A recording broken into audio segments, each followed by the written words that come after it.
Hey everybody. So welcome to the stream. Let me make sure audio is working.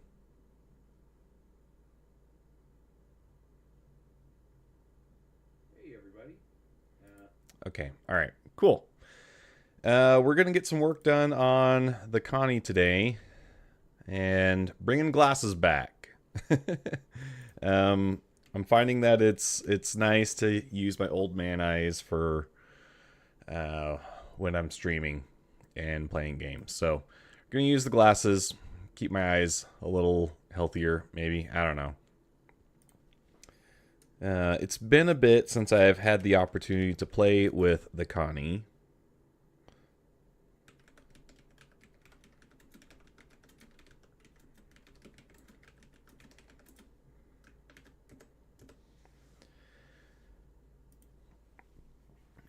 But since our last video, there has been quite a few updates.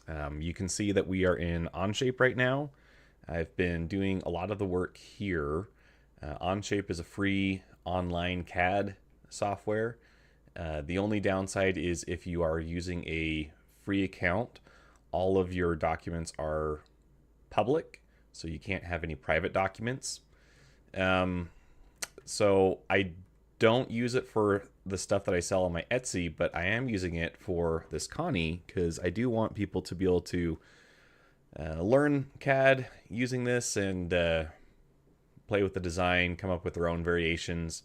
So the stronger a foundation I create on Onshape means that you guys will have more to play with in the future.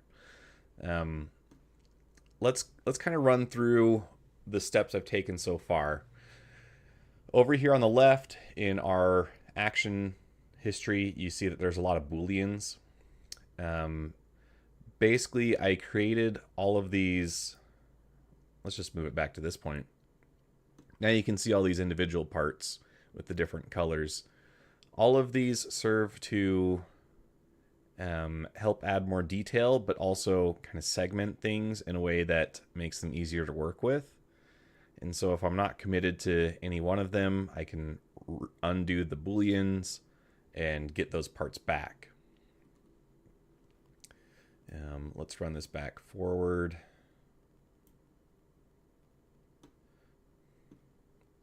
Uh-oh.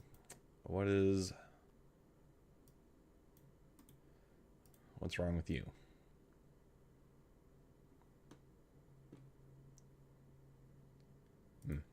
All right, well, let's just get rid of that one then, because that one's not doing anything.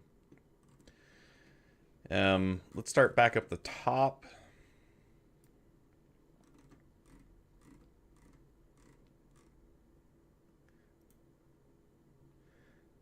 Hey, Wills, how you doing?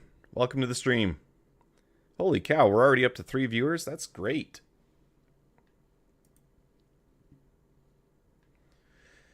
So first I created a bunch of interior volumes. These define the spaces that are going to be on the inside. Very simple shapes.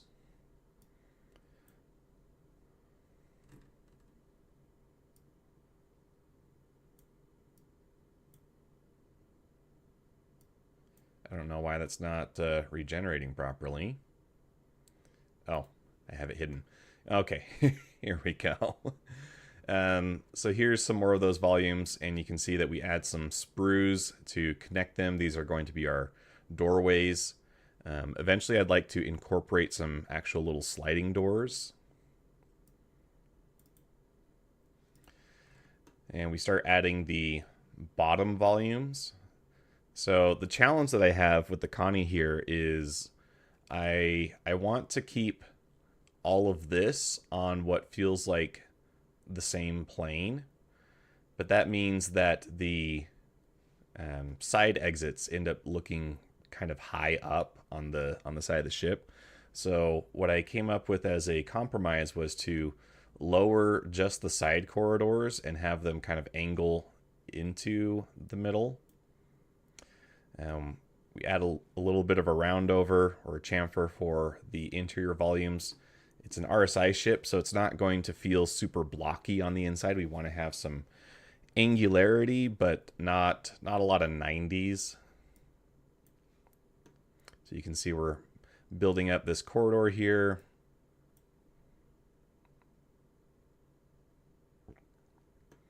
And oh, I think I give this part the chamfer. Is that what changed? No. Oh, it's here. So this is going to be kind of like a step down. And then you need to give people's heads clearance as they're walking down. So I just give it a shallower angle. That's going to make it so that when you're here, when you're about this area in the corridor, if this were scaled up to life size, the ceiling is going to feel farther away from you, which I tend to like, because sometimes when you're going downstairs, you feel like you're just going to constantly bang your head into the step in front of you. And since I'm designing the ship, I can avoid that by just having this shallower angle. So it's going to feel more spacious here, and then the ceiling comes back to meet your head level a little more gently. Give those things another chamfer to continue the octagonal motif we got going on. And then we create a plane to start our second floor. So this has just a little bit of an offset from the top of the from the bottom of the top floor. Hey, Steltech, welcome to chat. And then from this plane, we are doing our sketch of the bottom floor. And you can see we're actually just copying a lot of the same geometry from the top floor, because they do reference each other. It's got to fit inside the same ship, right? And then when we extrude that, everything is in line. Again, give those pieces a round over. We extend the top floor down for the cockpit. The cockpit, you want it to feel like a big open space. It needs to have a bit more of a presence than everything else. So this was the way that I achieved that. We do another sketch, and this is going to move the cockpit geometry to the midplane of the ship. So it's kind of the same thing we did here with this corridor over on the side. We're dropping it down to the midline of the ship so that it looks a bit more balanced from the profile. And then we trim that off. Now, I know I just talked about making the cockpit feel bigger and more spacious. We do still have that with this section here in the back. You're going to have more open space back here. And then this is not the full volume of the cockpit. This just defines the minimum clearance so that people don't bang their head when they're walking around. And we include some more doors to connect the cockpit to the rest of the ship. We extrude these out throughout the entire length of the ship, and you'll notice that these are actually bigger doors than what we have for our little hab areas here. That's going to make these feel more inviting, I hope. And so as you're walking through, you're not going to feel like you're going through a tight squeeze every time you go through a door. You're going to feel like this is a main throughfare. Is that the right word? Adding some more roundovers to our cockpit geometry. Again, we need some doors for the bottom floor, so we're going to throw those in. And now we have one part that represents all the main interior volumes of the inside of our ship. And we connect the top to bottom cargo area so that this is all one big space. And show that sketch. Now we start to define the exterior geometry based on the interior geometry. I was watching the ISC recently, and they were talking about their design process, and it was pretty interesting. They do 2 interior passes and 2 exterior passes. So they'll design the exterior and then they'll try to fit the interior into it. And then when that results in the exterior not working anymore, then they redo the exterior and then they do a polish pass on the interior. So I don't know. I'm not experienced enough to really tell you the pros and cons between their approach and mine. I'm trying to avoid as many reworks as possible because I'd like to get a functional design as quickly as possible, and I am just one guy. But it's pretty cool to see at least how industry professionals are doing it. We're starting to define the front view. So we want to have this aggressive angular design. And as we keep running through, we add another plane. Let's see, where'd this guy go? This is how we're setting up the lofts between the multiple features that we're about to do. So you need when you do a loft, you need a sketch on one end and on the other end. And then you're joining the geometry between them. So we have part of our geometry here. And then if I show sketch 9, you see that we make this a lot bigger. And then we get to our first loft, which just joins those two sketches. Then we add another plane. And I bet you can't guess what we're going to do now. We do another sketch. And I've found that it's better to do complicated lofts like this in multiple steps. It gives you more control over the final product, but sometimes when, like, especially if you're doing a loft to a point, if I went straight from this point to this shape here in the back, it's not going to like that. It would probably fail. But doing it in multiple steps allows it, I guess, more time to think about how it's going to do it. It simplifies the process. And then we're going to add a plane at basically the midpoint of the ship. And we're going to start trimming things out again. So we're basically creating the inverse of what we just formed with our triangular sections here.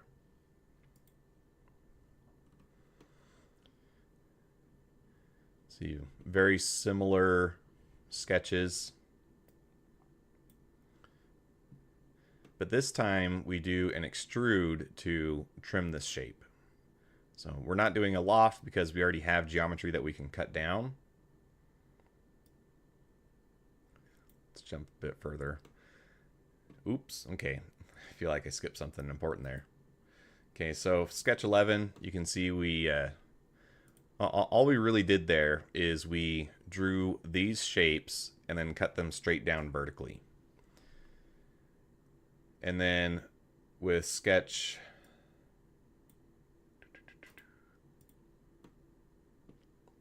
see, I need to start cleaning some stuff up. It's starting to get a little hard to see what's going on.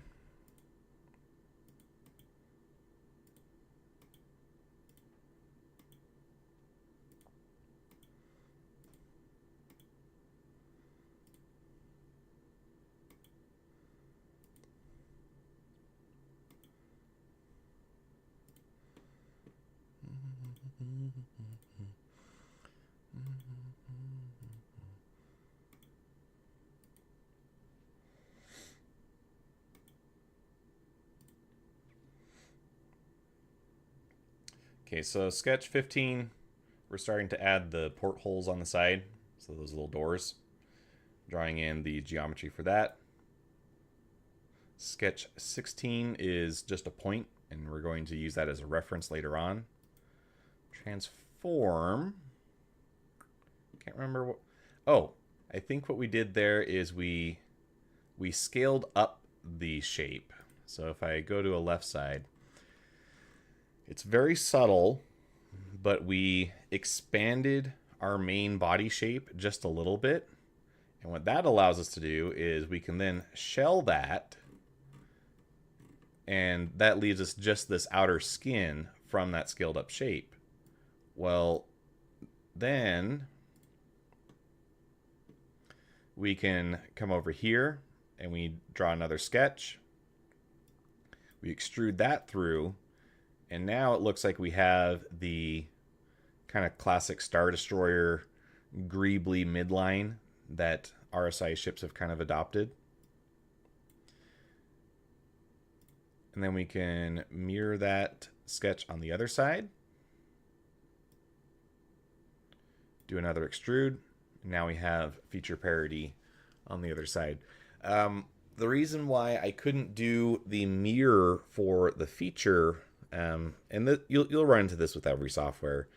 I've run into the same thing with SolidWorks, which is much more expensive. So I don't really fault Onshape for this, but it didn't like doing the mirror. It was not calculating correctly.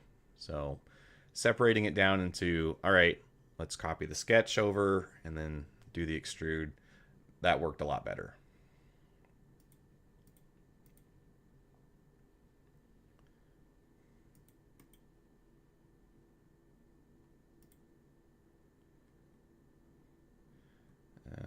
Which one did I forget to hide? Oh, it's the mirror.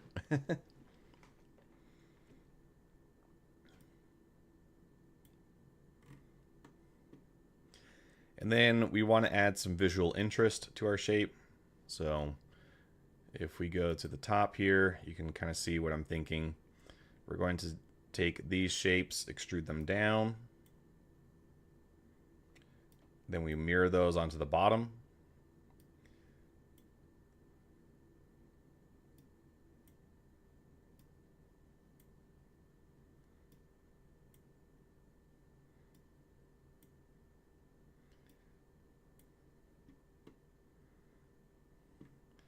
And through those successive steps, we now have some basic geometry defining our windows on the side. We mirror those to the other side. We do another extrude. Now they're windows, not just blanks. Then we're going to add our cutouts here.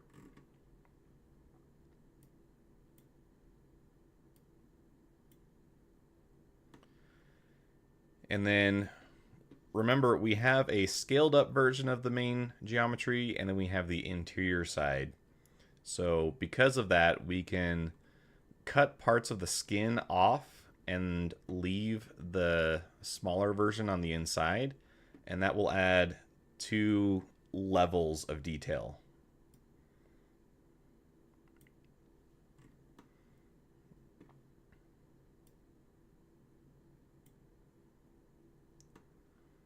So now we're cutting our fan holes, and then we flatten them out just to make them a little easier to work with, and I think it adds some cool visual interest. I feel like this combination of features gives this a very aggressive looking stance, which I'm pretty happy with. We add our doors on the side. You can see we're starting to take advantage of the skin that we have. We have this face here, which is lower than this face.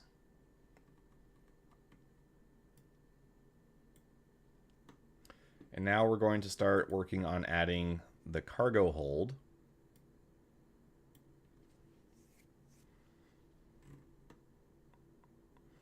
And we flatten the area around that to, again, draw attention to it. It's one of the main features of the ship.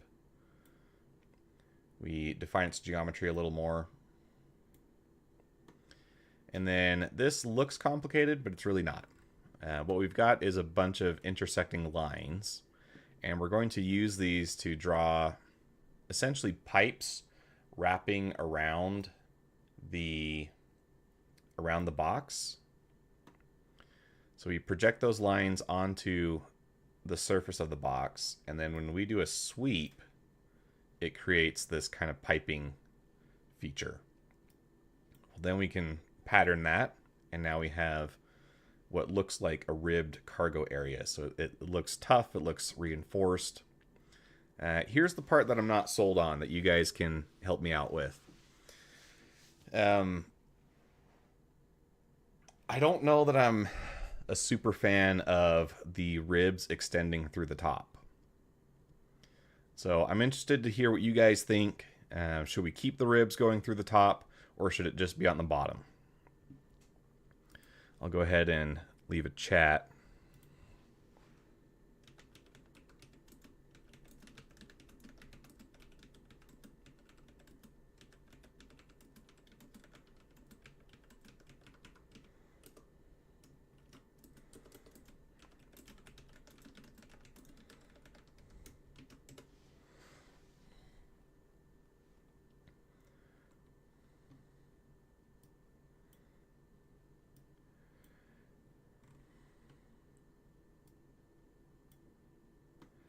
And then here we start to define our escape pods. So the habs are supposed to be escape pods. And you can see that this rectangular prism extends into this shape. And so they're kind of sneaky. They line up with the beds, and they line up with the tail end of each hab room. So that way we're able to space them a little bit out from this door and still have them connect to the rooms where they're supposed to. Then we delete those parts because they're not actually needed to define what we're doing. Let's jump down. So now we can see that we've kind of got those shapes defined. And I feel pretty happy with those shapes. Open up the space around them so it looks like they can exit easier.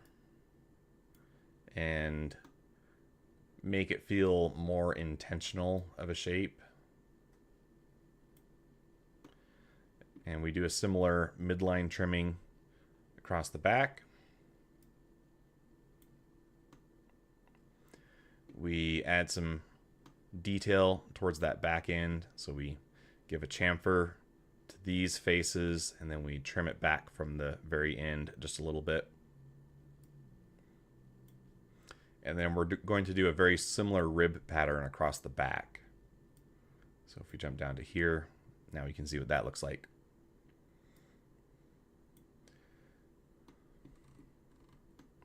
We add some more windows. I would like to have lots of windows on the inside of ships because it helps you feel connected to the environment. And then we mirror that to the other side. And now we're caught back up to where I left off when I last worked on this. I can move this up because what this does is it just deletes one of the extra pieces here that I used to pattern the others. It's not needed, so we can do that. And I'm going to leave it at this stage with the booleans because I want to still be able to have control to use those booleans in the future to cut stuff out. What I'd like to get going today is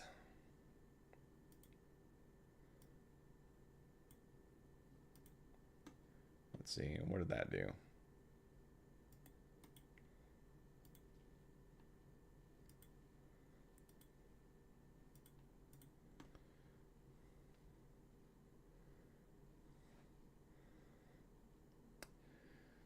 This is one of the challenges of not touching a CAD project for a bit, is trying to figure out what was previous Odd Job thinking when he was working on this. Not going to mess with it. We can always just redo booleans as we need in the future. Actually, you know what? I am just going to delete all of these. The reason why I did them in the first place was so that I could print out a prototype, which did work, but it did show me some weaknesses of the design. One of them being that it gets really thin across the bottom here. In fact, you can just see this guy poking out.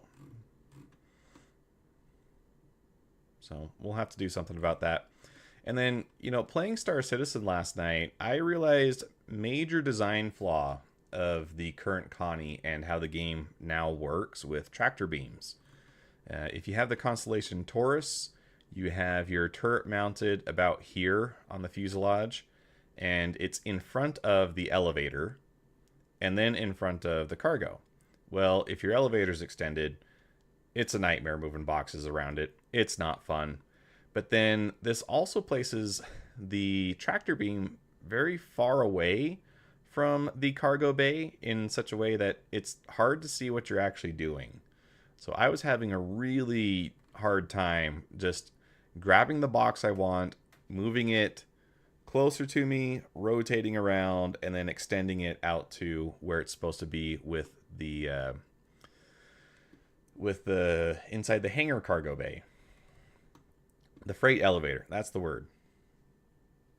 So I think the way to fix that would be to either put the cargo or the tractor beam right here, which still has the issue of being right next to the elevator.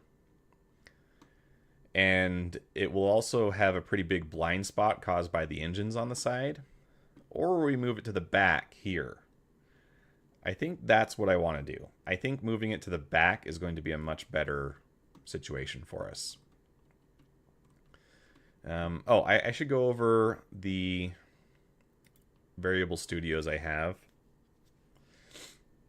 So I've gone through and defined some basic geometries. SCU, you guys know what that is. It's 1.25 centimeters, which in the real world, or scaled up to life size, would be 1.25 meters. And that's basically, we're doing a 1/100th scale model. So everything that's in centimeters, you could just say that exact number in meters, and that's how big it would be in real life. So that's what we got going on there. We've got walkway widths, lengths, corridors. So just setting up some basic human-sized stuff so that I can reference them very easily in the design.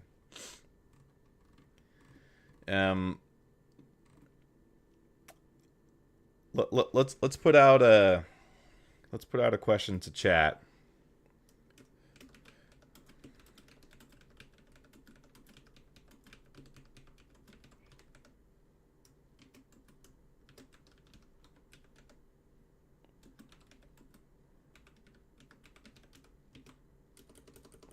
Oh, gotta spell it right. What do you guys want to see added next? Cockpit or engines? I'm partial to engines. I feel like that's going to have the most obvious effect in making this look different. So I feel like it's going to have the biggest impact. So I'm going to start working on that, and then if people vote strongly that they want something else, I will pivot. But let's pull up some pictures of the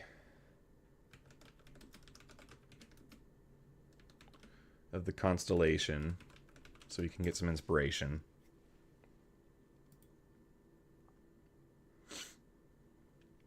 Something that shows the profile.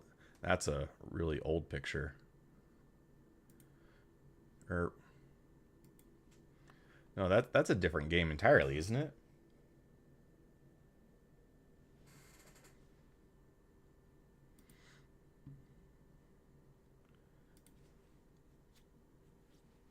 So one of the weak points of the Connie design currently is because the landing gear is integrated into the bottom engines and they sit so far back, when you land, it's very easy to bop your nose on the ground. So I would like the design to keep the center of gravity further back on top of the engines.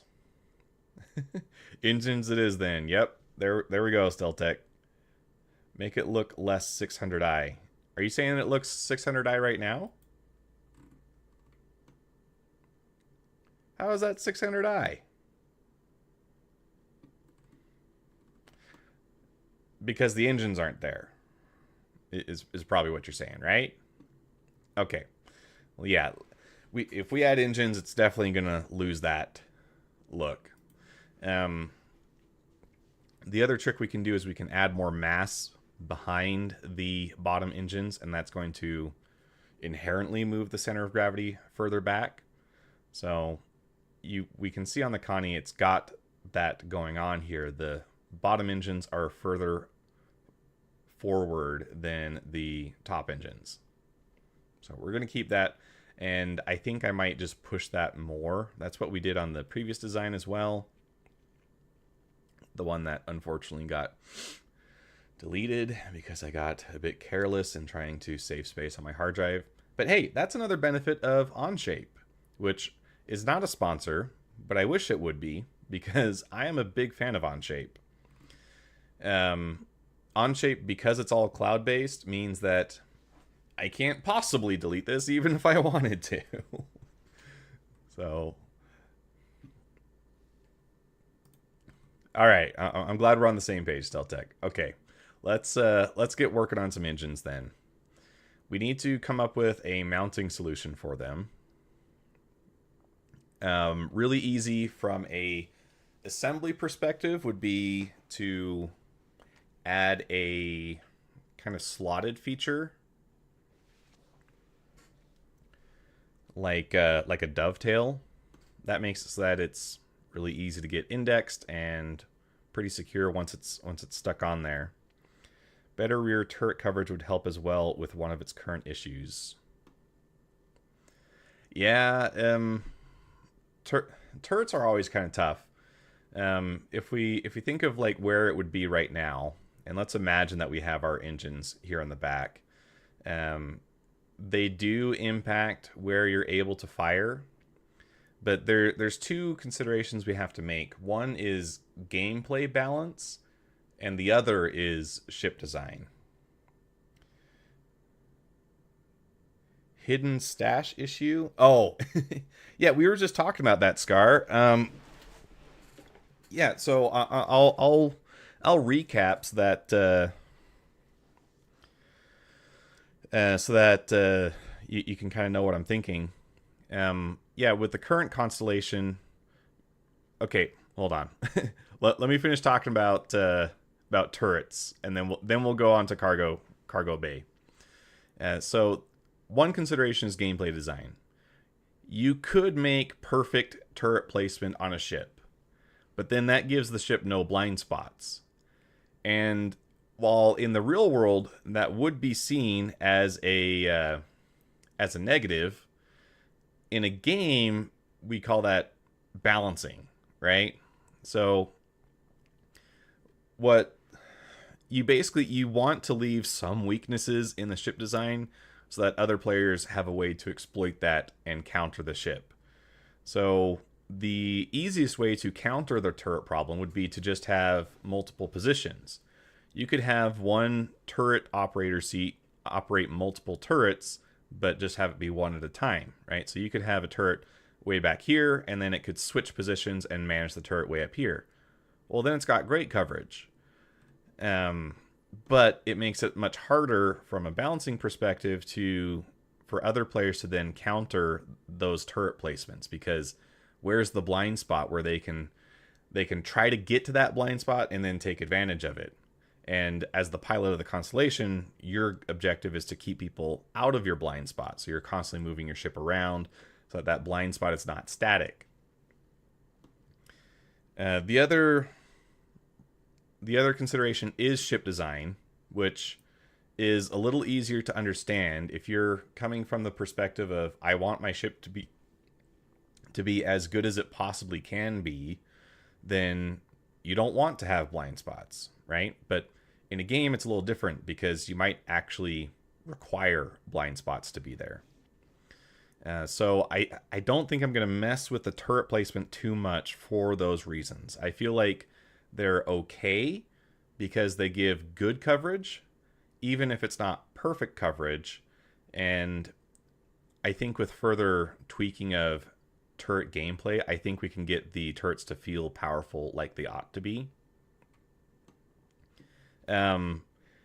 What Scar's talking about with the hidden cargo bay is, yeah, it's a pain in the butt to load the Taurus because your turret is way up here and your elevator is right here, which means that if you use the keybind to open exterior, well, it extends the cargo bay, but it also extends the elevator, and now you have to work around the elevator to load boxes into the cargo bay. Big pain in the butt. The other problem is because the turret is so far away from the cargo bay, it makes it hard to actually load boxes into it. You run into some real big perspective issues. So my plan is I'm going to move the tractor beam all the way here to the back. And what that's going to do is it's going to put it right next to the cargo bay, which means that you have very nice view into the cargo bay itself. And then as long as you park in such a way that you have easy access to the freight elevator, you'll have an easy time taking boxes off the ship, putting it into the freight elevator, and vice versa. So that's the plan there. We're just going to abandon the turret up here and just move the tractor beam back here. And for the Taurus, I don't think it really matters that we do that, because in my thoughts, RSI is a prosumer brand, right? So they're going to have nicer stuff than a Drake would, for instance. It's kind of based off of all of them, Sigmunder. It's we're really looking at the Andromeda right now. Oh, you're talking about, I know what you're talking about, Scar. You're talking about that little teeny compartment in the very back. I'm not sure what the solution would be there.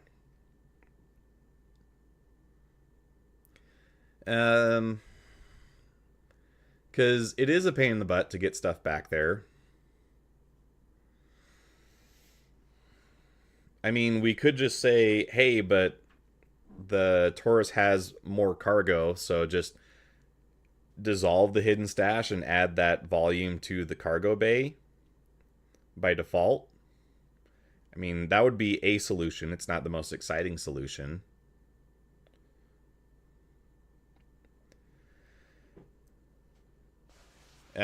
If we imagine a Taurus variant of this, we would probably have a longer sloped piece here, so this would extend out further. And so you could have, hold on, let's pull up, let's do this.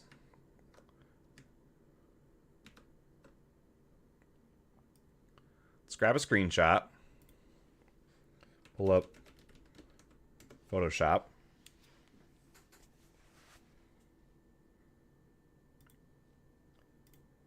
And I'm going to go to this screen for just a bit while it pulls up my file explorer so I can maintain some semblance of privacy. And we're just going to pull up a default document like this. Paste our image. Make it bigger.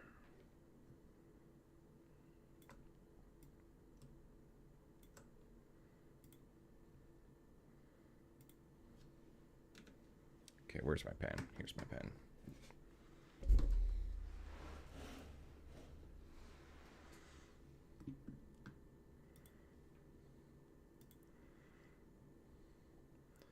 Okay, I'm going to turn off webcam so that we can just focus on the tablet here.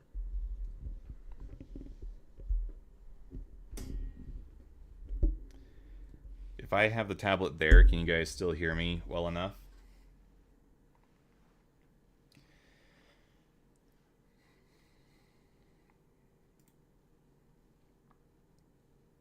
Oh, and I need to put chat elsewhere so I can still see what you guys are saying.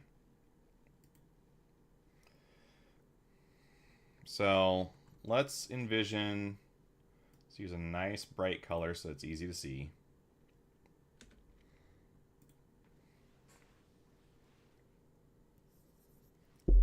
like that. So if we had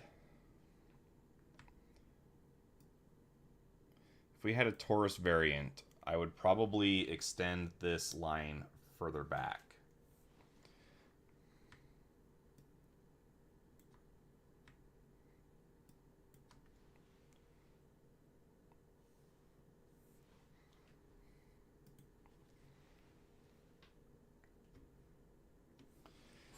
And then what you could have is a door that swings down.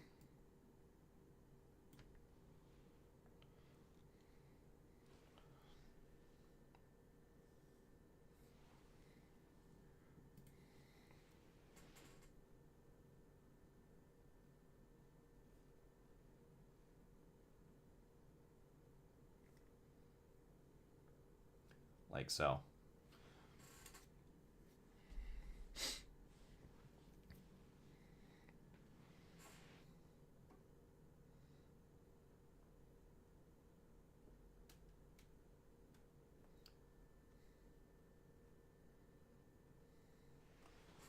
How does that look to you guys?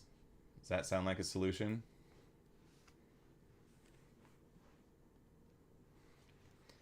And so when things are all the way extended, right? Our cargo bay drops down to here.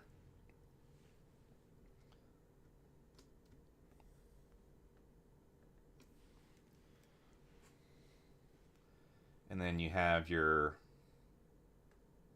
tractor beam turret here. It's got pretty decent access to both areas. That is probably what I would want to do if I was going to do a torus variant. Let's see, what was it saying before?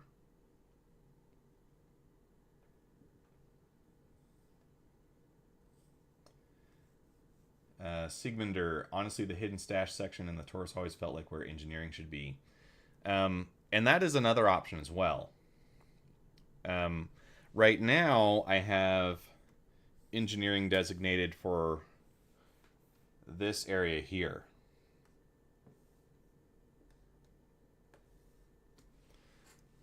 So all your components would be thereabouts. But we could move some components over here. So let's name this.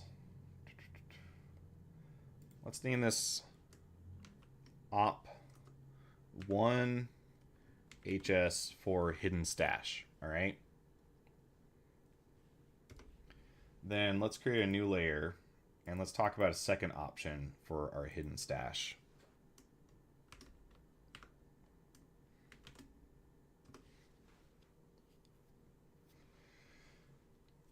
This is the kind of naming conventions you get when you're an engineer using Photoshop. No connection to the artwork anymore. So we know that we have our snub about there, right? And we're going to have a kind of clamshell open up to release the snub. But we could also incorporate our hidden stash into the snub compartment.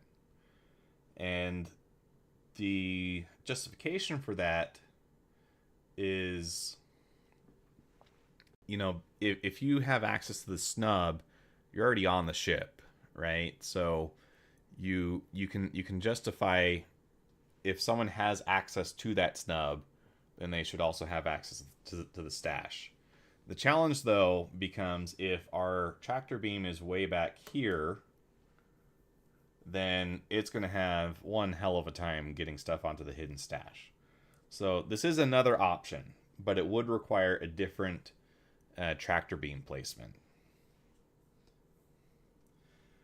Sigmunder, you don't need to apologize. I'm happy to have people in the stream. So right now we've got how many people we got hanging out?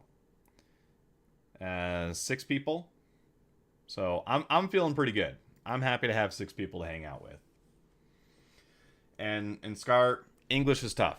I speak Spanish. I know what it's like to learn a second language, and just remember that you can be conversational in two languages where so many people can only be conversational in one. So that makes you pretty smart. But let's envision what this snub idea would look like.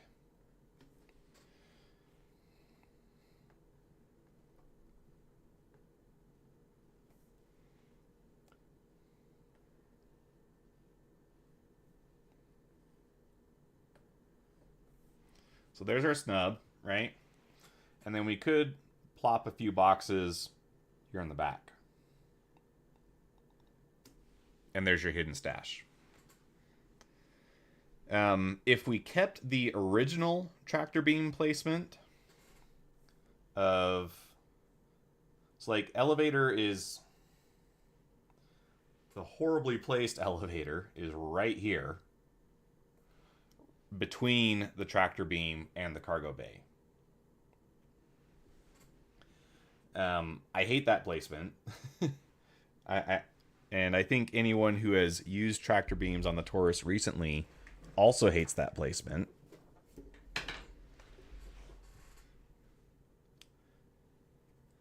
I certainly found a newfound hatred for that placement last night. I was doing some testing of cargo gameplay, and I blew up my ship because I pulled the box too hard into the elevator. But what we could do is we could put our tractor beam here. Right? That moves it much closer to the cargo bay. And it would have easy access to the cargo bay and okay access to our hidden stash if we put it up here. But we got to keep in mind we have our engine, right? And we'll just do that with a box for now. And the engine is going to add a pretty big blind spot to the tractor beam. So I don't think I like this second option. I'm pretty sold on the first option. What do you guys think?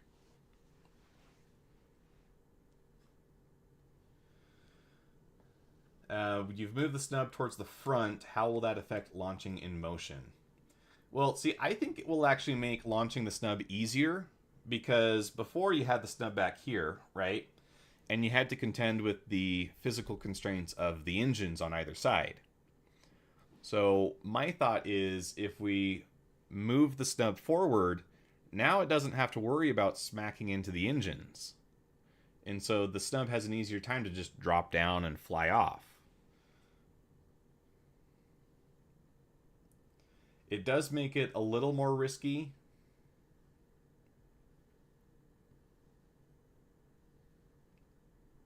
For docking in motion, just because you're further forward of the ship and the ship is presumably going to be moving forward, so there's more of a chance for a collision along the way. But I think if you think about the standard scenario, you're going to be launching, and so you're not really going to be docking while in motion, you're going to be launching, and as long as you keep your motions pretty quick, I think it's going to be better overall. But engines is in on sides. Seems like it not makes issues for tractor. So I think I get what you're saying. Let's pull up some footage from what if the snub launched out the top instead. That was one of the ideas I had, but you run into some interesting logistics because how do you get into the Merlin? Right, you get in through the canopy on the top of the Merlin, right?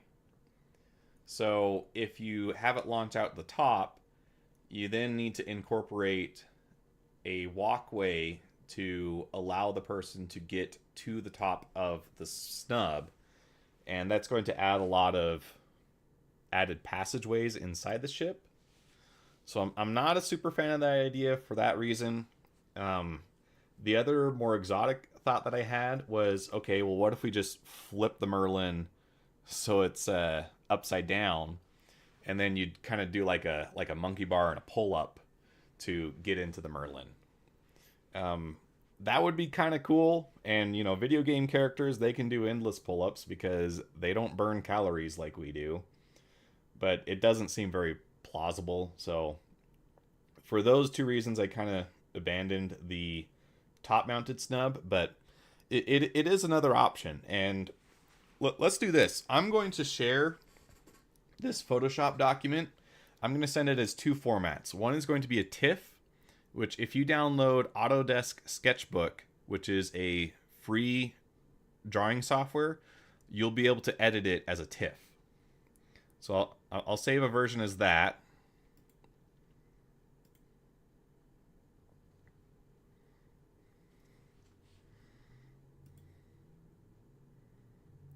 TIFF, TIFF, TIFF.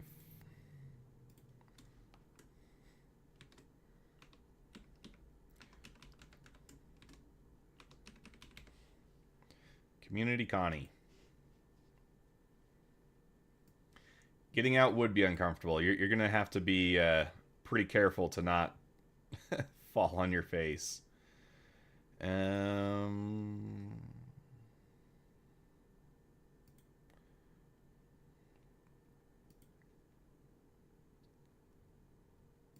Okay. So we've got a version saved as a TIFF, and then we're going to save another version as a PSD, which is Photoshop document. So if you have access to Photoshop, which if you are a college student, you probably do if you're not using it.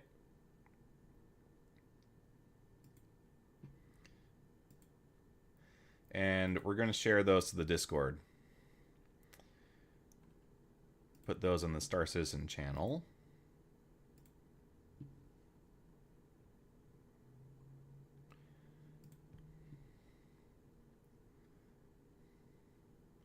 It's got the TIFF and the PSD. So there's your challenge. If you have your own ideas, feel free to draw them onto the ship. Obviously, I check Discord a lot, so if we do a stream like this in the future where we're looking at the Connie again, your designs might be incorporated, and I'll be sure to obviously give you credit if we do that. So let's focus on option one. I feel like this makes the most sense for the ship as we've currently designed it.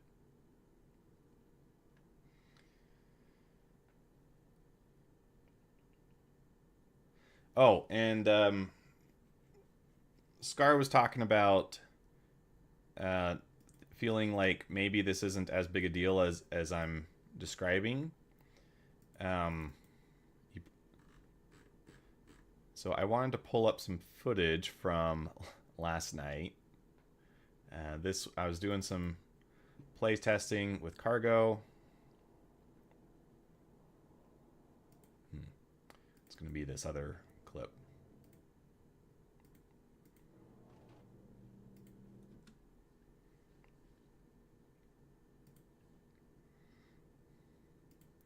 Switch back to the main screen here.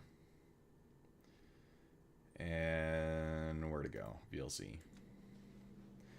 So we're moving some boxes around. And first off, do you guys see the UI issue that I see here? It is impossible to know what box is which as soon as it gets this unknown tag on it. Pretty big oversight. And I was using mouse and keyboard for the turret. I do have dual joysticks, which I probably should have just taken the time to set up my keybinds because I feel like I would have been more successful. But most people just starting the game, I mean, mouse and keyboard is what they have, right? So this is going to be what their experience is like using mouse and keyboard. And we're doing okay, right? Don't want to skip too far forward. But what to Scar's point, what I want to point out is you have the walls on the side of the cargo bay. That's one obstacle you have to contend with. You have to get the box close enough to you so that when you do your rotate around, you're not hitting the walls. Right now, those line up pretty well with the engines. So if you're in front of the walls, you're pretty much in front of the engines too. With my design, that won't be the case because we want to move the engines further forward to balance the ship better when it's in a landed position. So we're going to exacerbate this issue where you have to pull it forward in order to rotate around if we keep the current tractor placement the way it is in game. If we move it to the back, the engines are further away from us, which means that they become less of an obstacle, which is better for us. But right now, the Connie has this pretty big problem where you have to funnel your boxes through this small rectangular volume where you're constrained by the bottom surface of the ship, the engines on walls on the side, and the bottom of your cargo bay. So you've got this tunnel that you've got to work your boxes through. And the perspective is terrible. Like, it is very difficult to place a box on the very farthest cargo placement. You guys will never guess how this clip ends. Any guesses in chat?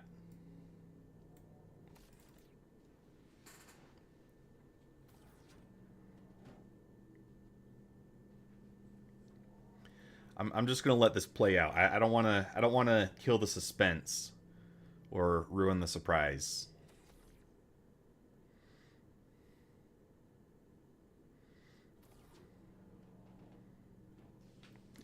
Okay, did you catch it right there? The other issue is because there's an offset currently where your reticle does not match up where the beam is actually going to extend from. And so that makes it so that if you want to grab a box that you're looking at, you have to aim to its left just a little bit in order to get the beam to actually hit it. But you still don't have a lot of control over the up and down, the vertical axis of where your beam's going to hit. And so I end up grabbing the bottom box. I was intending to grab the top box. And every time you grab the bottom box with another box on top of it, you're causing more physics interactions, and those are bad. In Star Citizen, those are bad.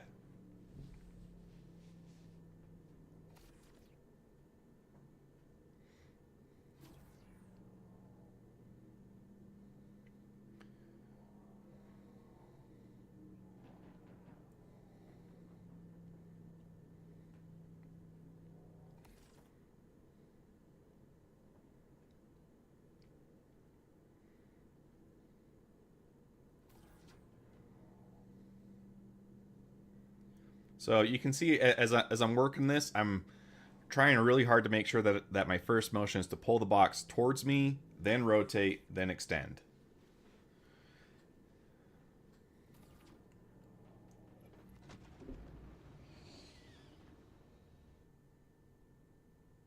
And there we go. So the tractor beam needs some help. It's very difficult to grab what you want to in the current game. So for all those reasons, that's why I'm a fan of moving the tractor beam to the back.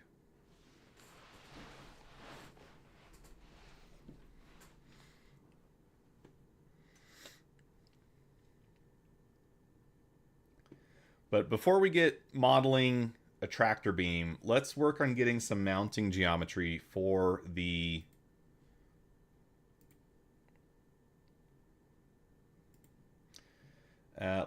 let's do some mounting geometry for the engines themselves, because those are a major component to the aesthetic.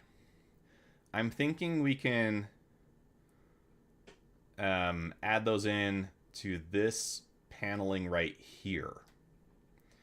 If we have the top engines extend back that will pull them away from the escape pods. And then we can still have the bottom engines extend forward.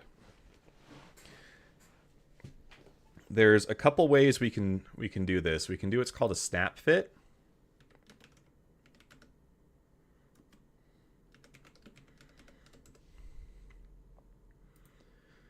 And you guys have seen these all over the place. This is where you have a compliant mechanism that part of it is allowed to bend, and then it slots into a indexing feature to then hold the part in place.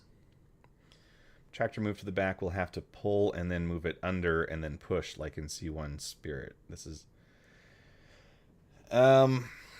that is another issue, Scar. And I have actually talked about it in another video. Let me pull that up for you because I feel like it did not get nearly enough views and I would like it to do much better.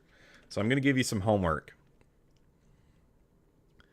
Pull up my channel.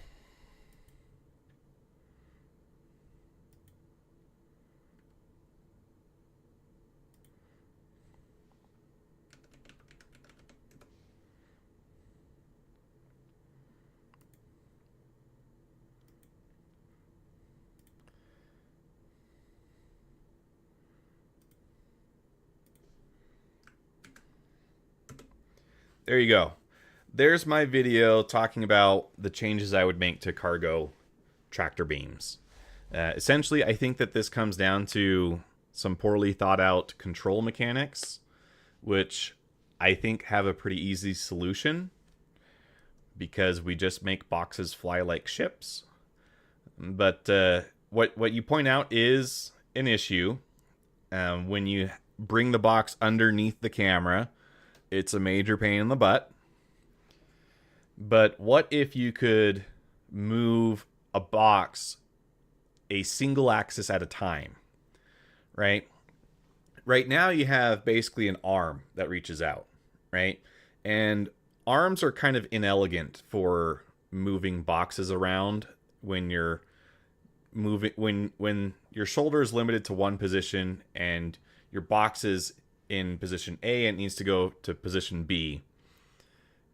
Arms are not very good at that because you pick up the box and then you rotate around and then you drop it, right? Well, if you look at how a crane works, the crane has the ability to move a single axis at a time, right? So you would move your hook forward and back, you drop it down, grab the box, lift it back up. You can rotate around, extend, and then drop. It separates it into more steps, which sounds more complicated, but what it does is it simplifies the movements. So instead of not being able to look around while you're using a tractor beam, now you can move a box in one direction at a time along one plane, one axis, and have much better granular control over where this box is going. So that's what I would like to see them do with tractor beam mechanics.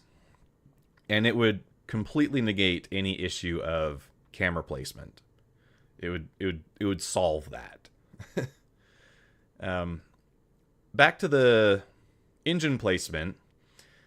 Snap fit designs do allow us to have a rotating snap fit, which means that, here's a good picture. We could have it so that the engines can rotate along a vertical axis, which could be kind of cool.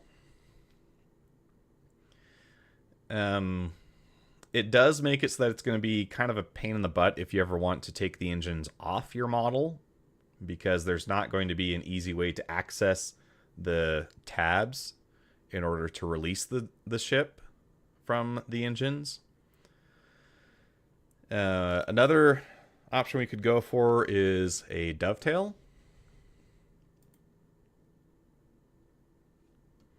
So it's kind of like a slot that the engines could slide onto.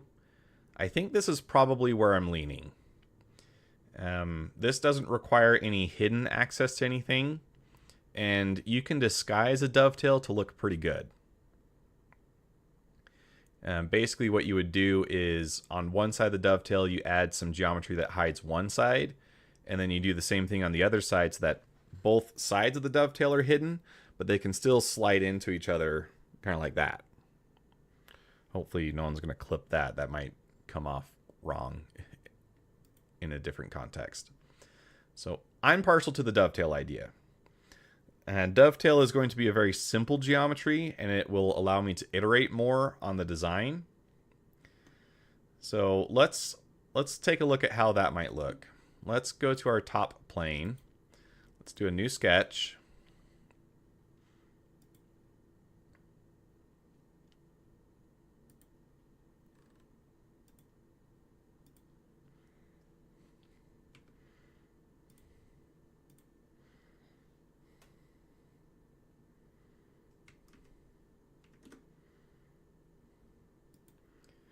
And if you haven't seen CAD work before, this is the basic workflow. Everything you do is based on a sketch. And with these sketches, you can define dimensions, you set up variables, and you have a lot of granular control over everything. There are some downsides over what you would refer to as vector-based design, which is things like Maya, Blender, things like that. Those softwares are a lot freer to explore geometry. With CAD, it's kind of a assumption that you already know what you want to do, and you need to make it into a physical part.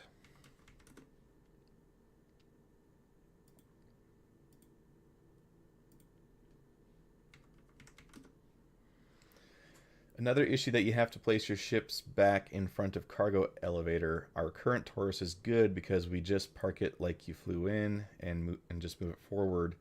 And this looks like an advantage.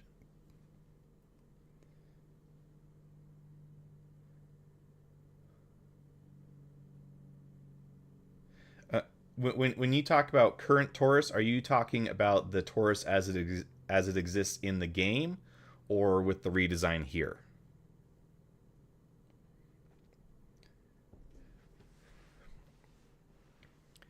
Because when you're in a hangar that accommodates the Connies, you're always going to be in a large hangar.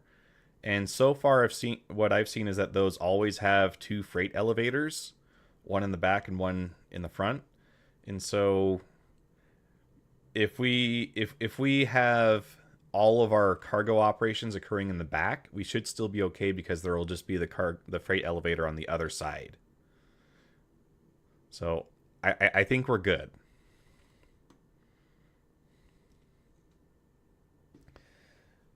Then Shift E to create an extrude.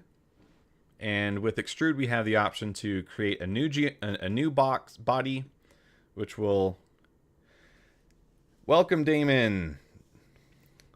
I'm always unsure when I see that spelling. I don't know if it's Damon or Demon. I've heard it both ways. Demon Omnibus in Tenebris. Welcome to chat. And just got here. Are you redesigning the interior or exterior? We are doing a lot of the exterior right now. We're working on the engines at the moment. So with extrudes, you can create a new geometry, which if we do that, and then I select this, you can see we have part 28. So part 28 is now just a box. You can also add it, and then you would be asked to incorporate it into another part, and then it will combine it.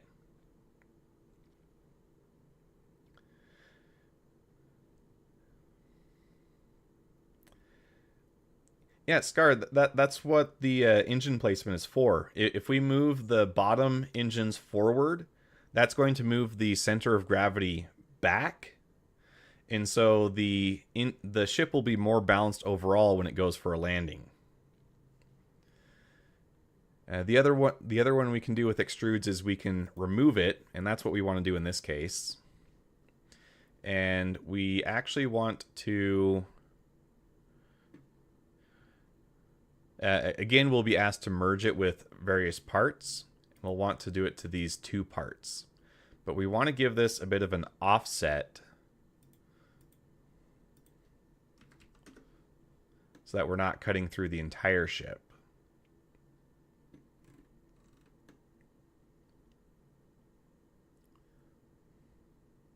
Is 0.5 enough? I think it probably is. So now we have this cutout from both pieces. Thanks for hanging out, Steltech. Always happy to see you. Well, what I'm getting at, Damon, is the pronunciation. Like, I know Damon is Latin, but is it still pronounced like demon in English?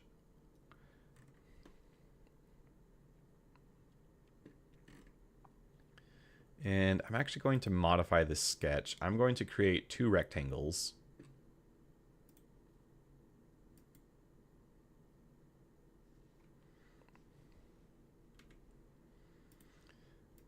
I for intersect, and then you can put these lines together.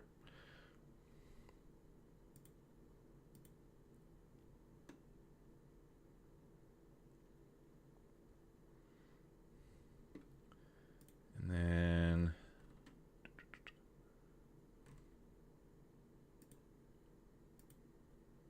do that.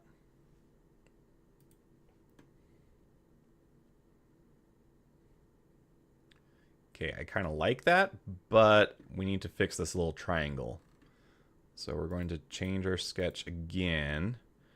And rather than reference that point, we'll make those 2 meet.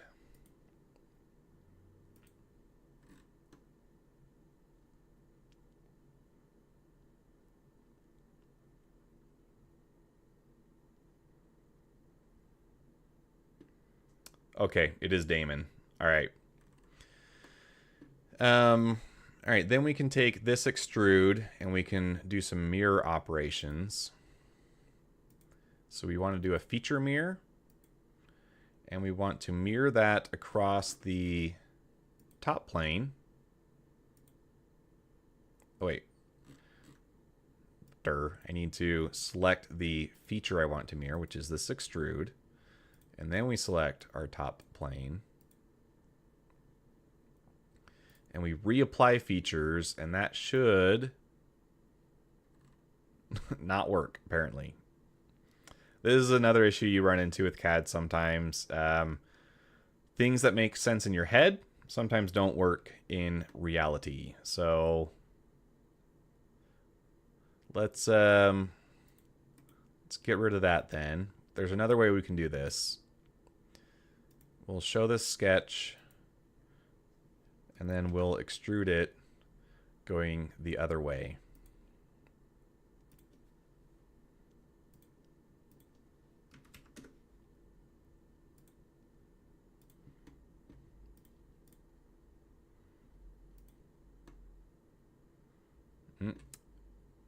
Messed that up a little bit.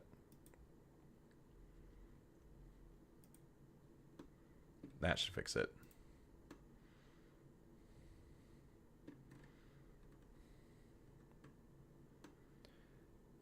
Oh, really? In Russian, it's Daiman? Huh. Languages are pretty interesting.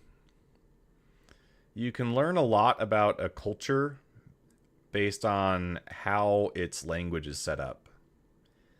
I think it's really unfortunate that not everybody has the opportunity to learn new languages, because I really learned a lot about English by learning Spanish. And, you know, because in school, I'm going to English class all the time, right? And you're wondering, why do I need to know what a verb, a preposition, and all this stuff is? Well, when you're in another country and you're desperate to find a bathroom or anyone that can help, then all of a sudden it becomes really important to understand how to use a word. And knowing that it is a verb and a preposition or a noun or whatever it may be, suddenly it tells you exactly how to use that word.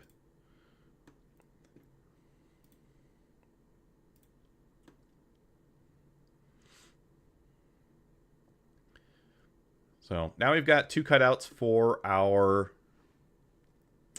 engine slots to reside.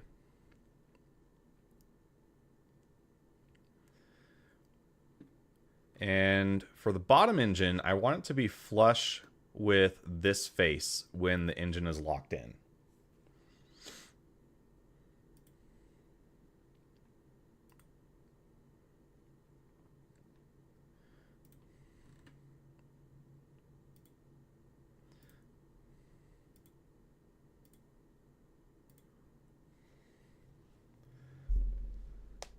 Well, it's supposed to remind you of the Galaxy.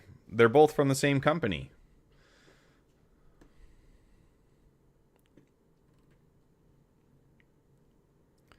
Okay, then we can hit E to set up our equal constraint. That will make it so that when you select 2 objects, they become the same length.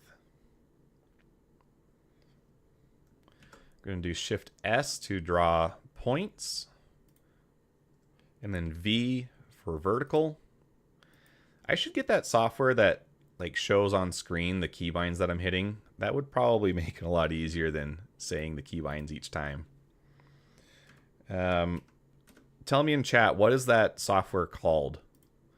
I'll look into it when I'm off stream.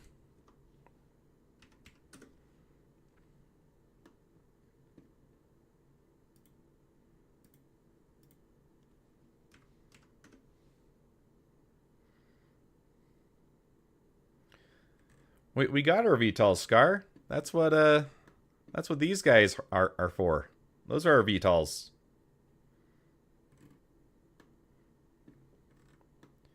I got you, man. Don't worry.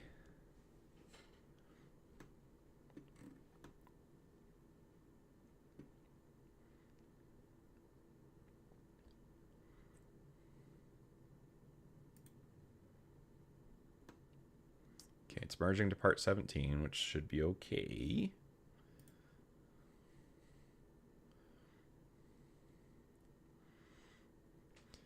Okay, so I'm going to name this because I'm going to try to mirror these things all together.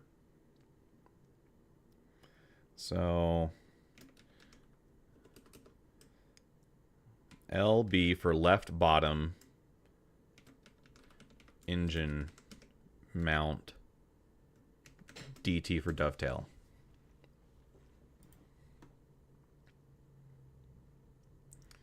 So with this, we now have a slot that we can. The end goal is to fix issues that I see with the Connie and get it to be more in line with the current RSI family coming out.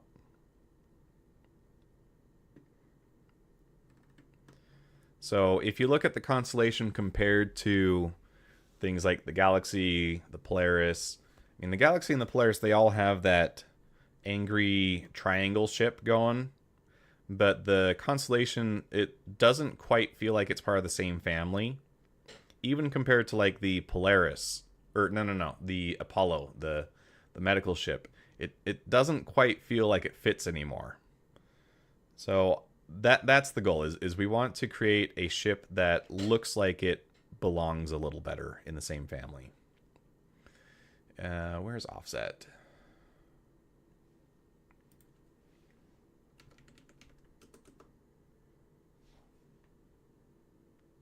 Oh, actually, let's do it this way,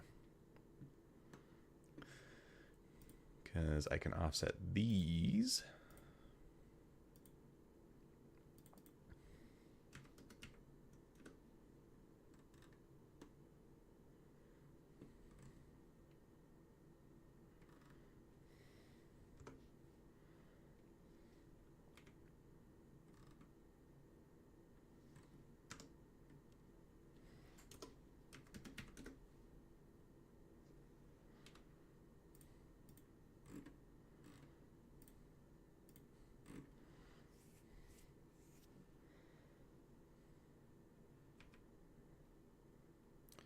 And finally, we're going to get some toilets into the Connie. Yes, Scar, we're going to get them. Don't worry. We're going to have the whole... Everything's going to be okay. You will have your toilet.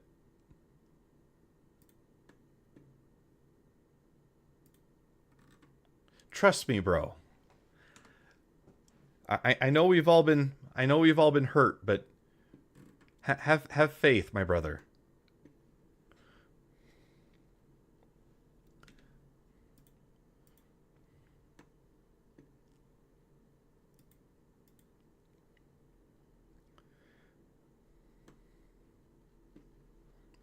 Yeah, so I'm kind of feeling like at this point in the game's production, the Connie is starting to feel like the ugly duckling of the RSI ship. Which, it's not an ugly ship. It's just, it doesn't fit the motif anymore.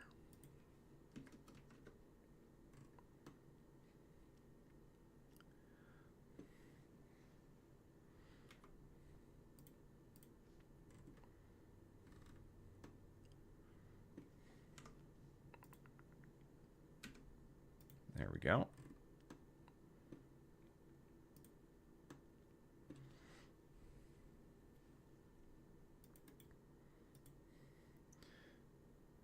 Actually, I don't get the idea of Zeus because Zeus and Connie looks the same size ships, but Connie have bigger.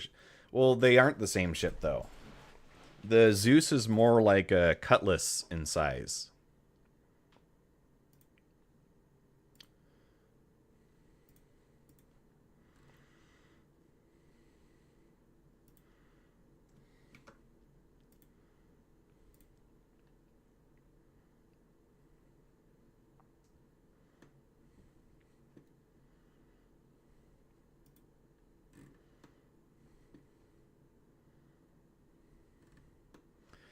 So this should make it kind of clear how the dovetail works. I've created a 0.01 centimeters, so that's 0.1 millimeters, and just a little bit of clearance between these two pieces, which will, when this is printed, allow this to slide on and off. And then we can attach our engine to this, and we will be able to remove it in the future.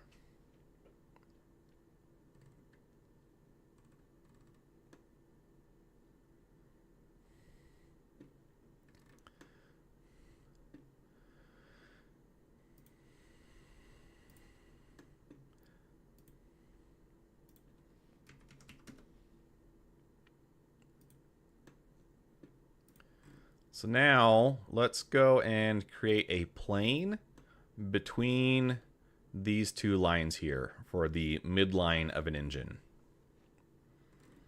I haven't done this operation in Onshape yet, but in SolidWorks you can do what's called a composite curve, which will take two different sketches and then make a curve based on both of them.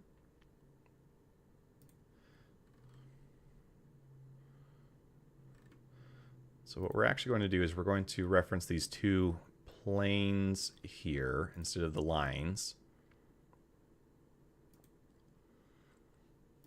And then we can create it as a midplane. And then if we select our plane, we can create a sketch on it.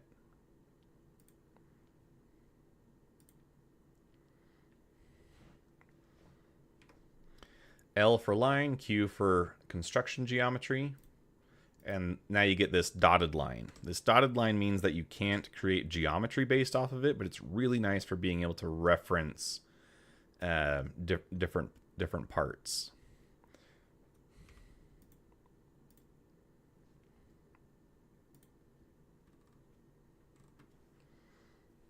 And what is that angle currently? I feel like that looks pretty good.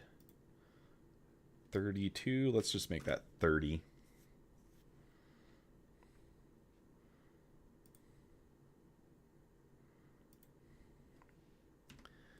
And let's make that 5.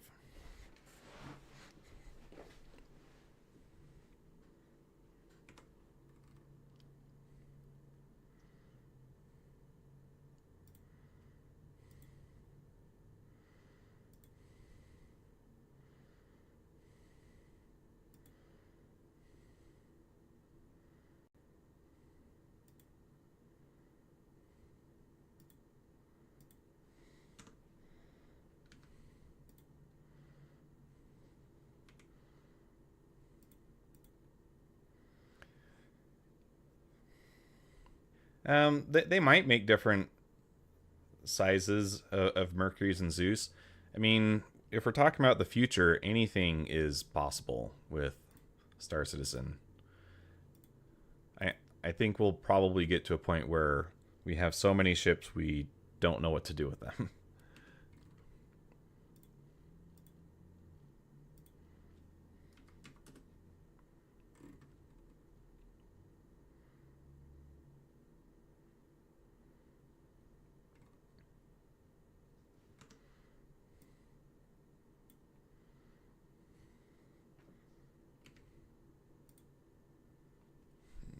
Actually, scratch. I was gonna change my mind. I'm gonna move this as far back as I can get to look good.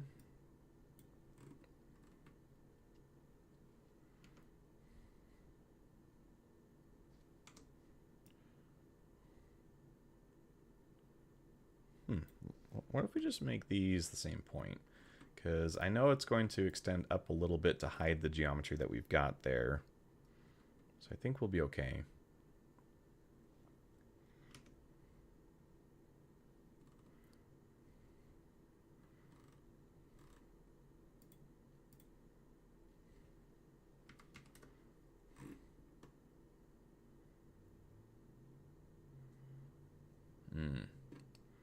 That needs to be much taller.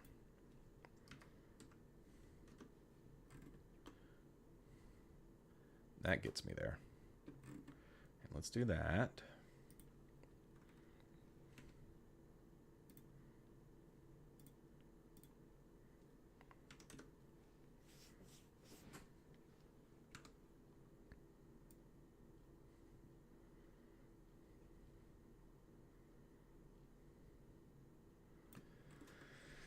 Okay, so we need to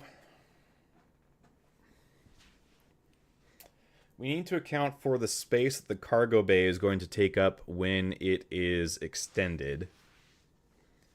So I know that this needs to be at least 1.25 centimeters from the bottom of the cargo bay where it's currently at.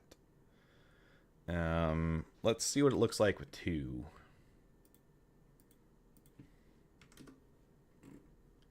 2 might be a little too far. Oh, whoops. Wrong one.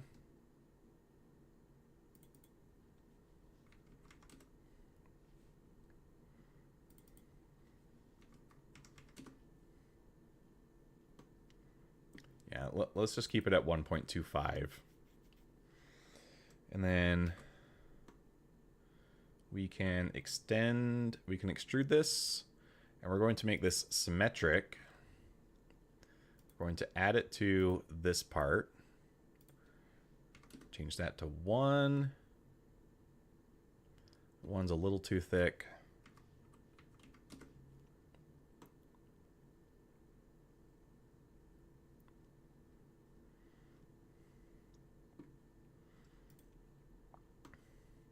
And then you can see we've got a little bit of a collision there.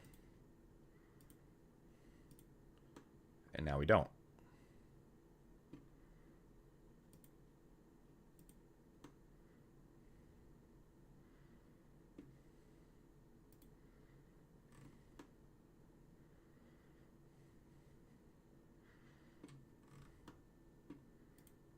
And Onshape is really cool because you can just grab a face like that, do Shift E, and now you're doing an extrude of that shape, which I really like.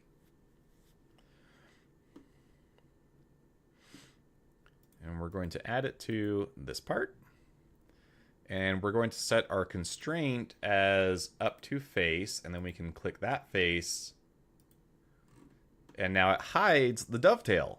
So the dovetail is still there, it's still functional, but now you can't see it. Super stinky.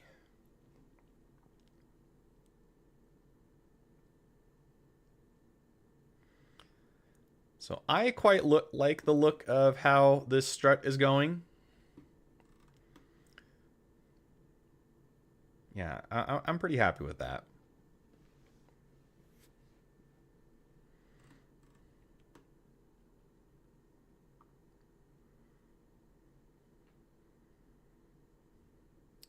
Oh, except for one thing.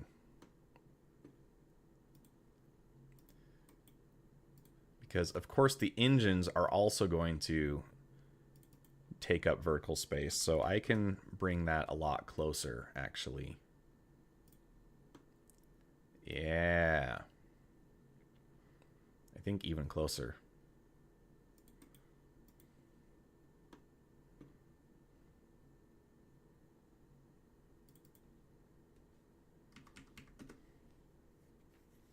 Currently, it is a...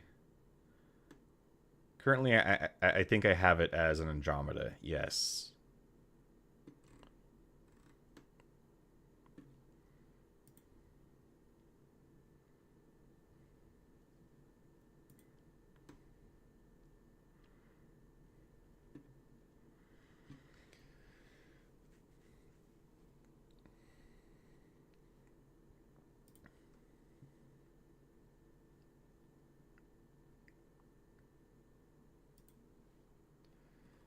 Um,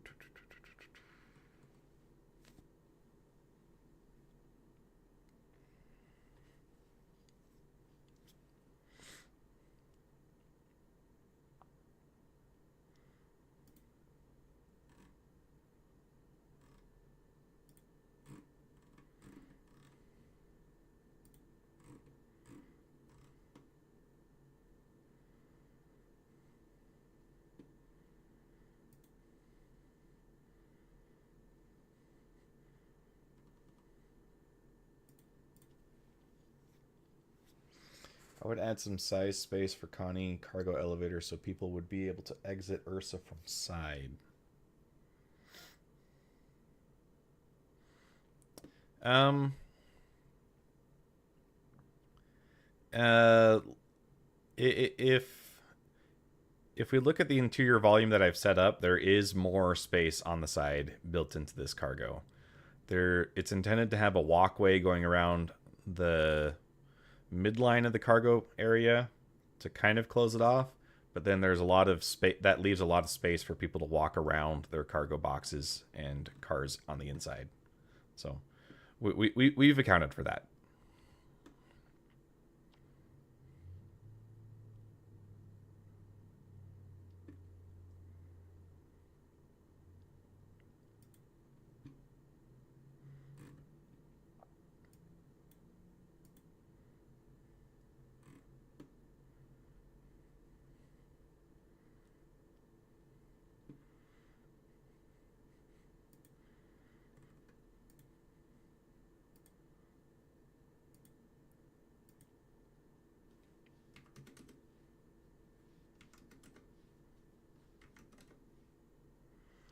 And I forget how big this thing is. When this is printed out, this is going to be 61 centimeters in length.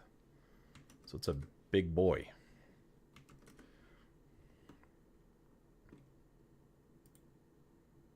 Yeah, 40 is good enough. Use that.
Set these to equal.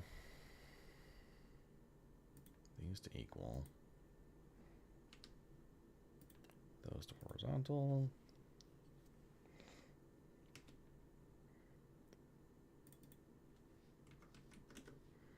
Why is it doing that?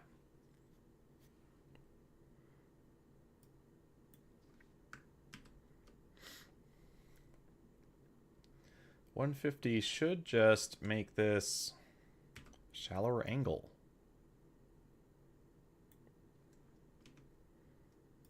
Let's try it now.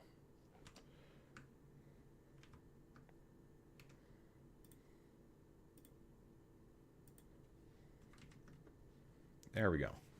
Okay.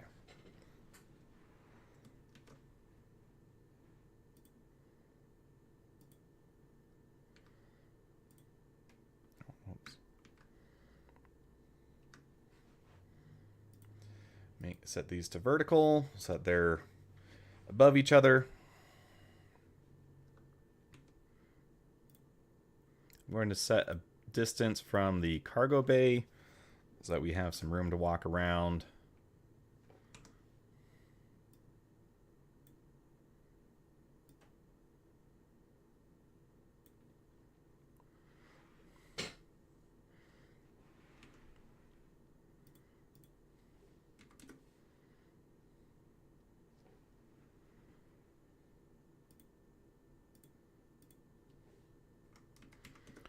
Make that a little taller. Whoops.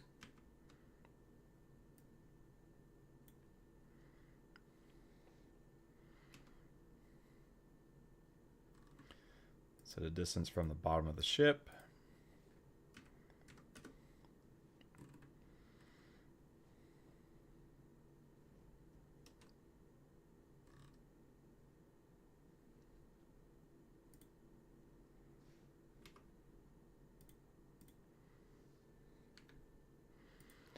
Center the engine on the strut. There we go. Now we've got a good mid plane for our engine. Let's extend this guy, make it symmetric. Triple that.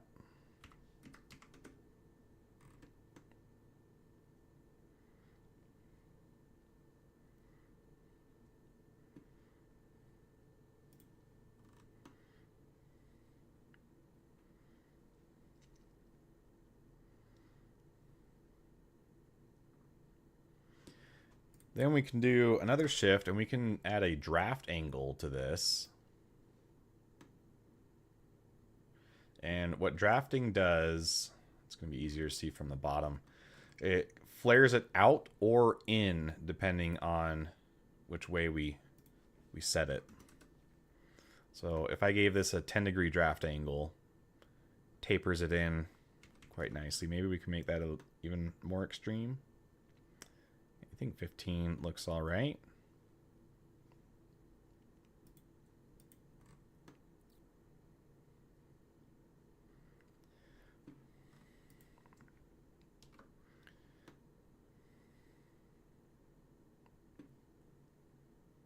Do the same thing on the other side.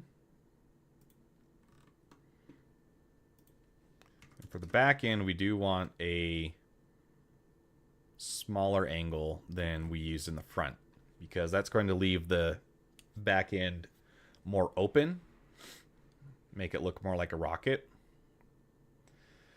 And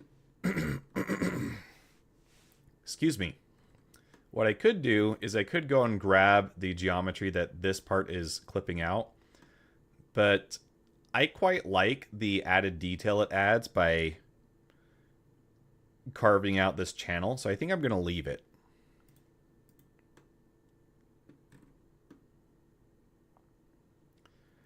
Is that a long enough engine though?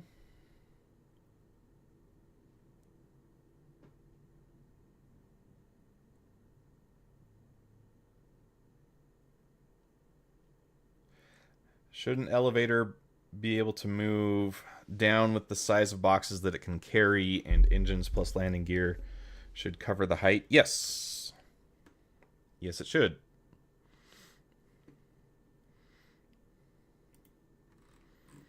If we go from here to here, we've got a distance of 2.7 centimeters. Boxes are 1.25 centimeters, so this is 2 boxes tall. So we're okay.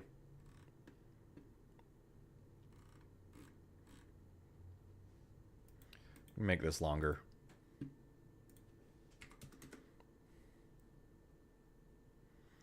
And let's do this actually. I need it to go further towards the back.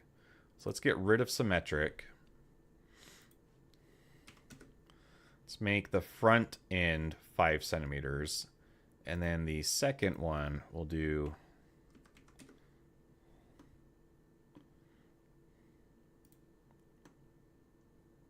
okay. That does take away our little channel. I think it looks all right. Actually, so I'm not actually that broken up about it. I think the engine needs to be, yeah, I think it does need to be a little taller. We can do that.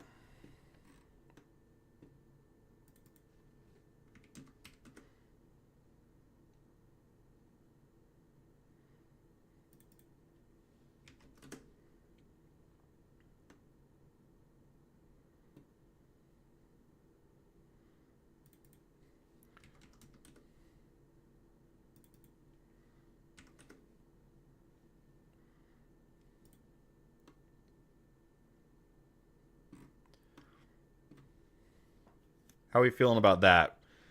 I think we go a little taller still.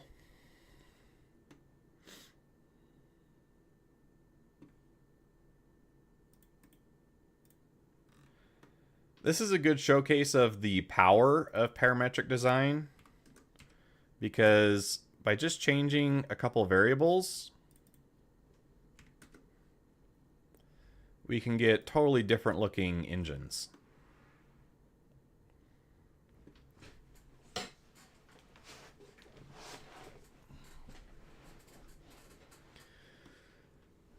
So just by going back and changing all those variables, I can tune all of these shapes to be the way I want. I think I want the sides of the engine to be shorter. So I do want that to be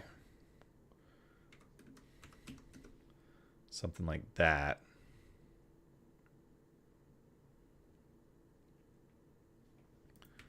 Get rid of that.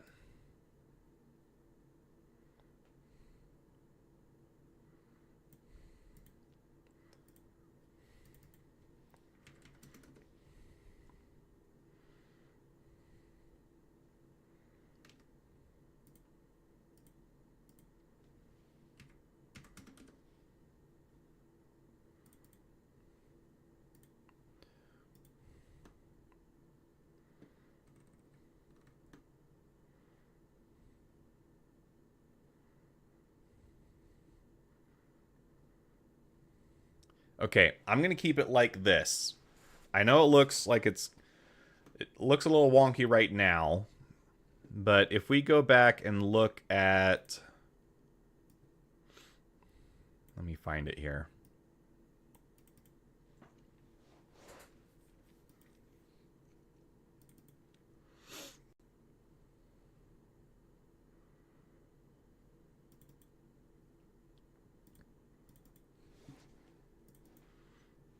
This is kind of what we're going for in the end.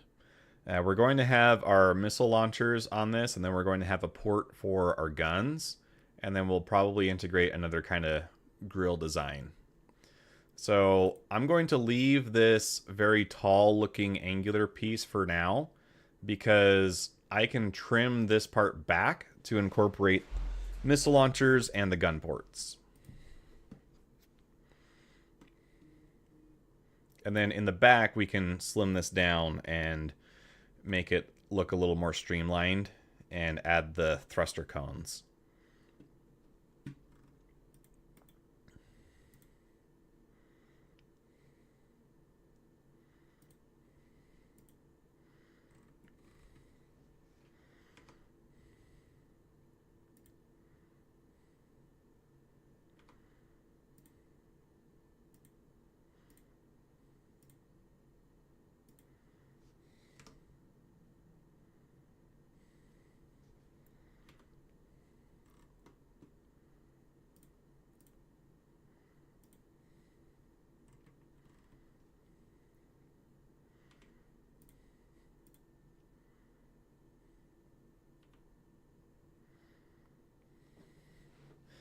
I'm trying to fit the same constraints as the default Connie.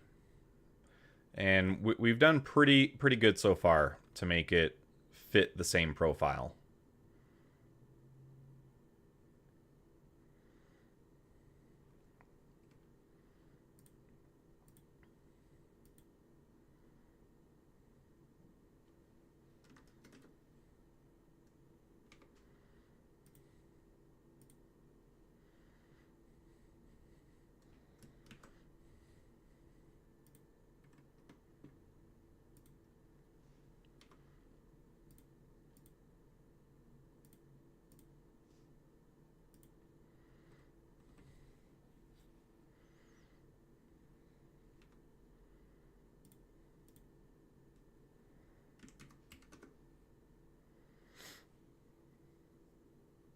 Yeah, so this model is about 61.5 centimeters, which when you scale that up is 61 meters.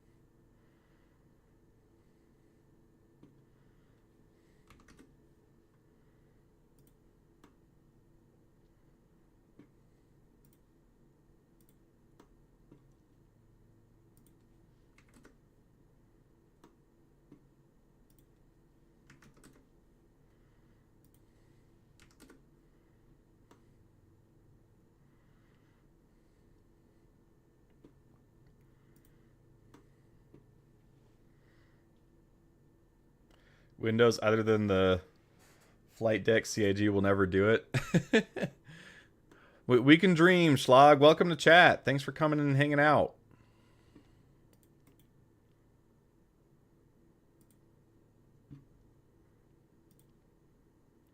Schlag is one of our longest channel subscribers.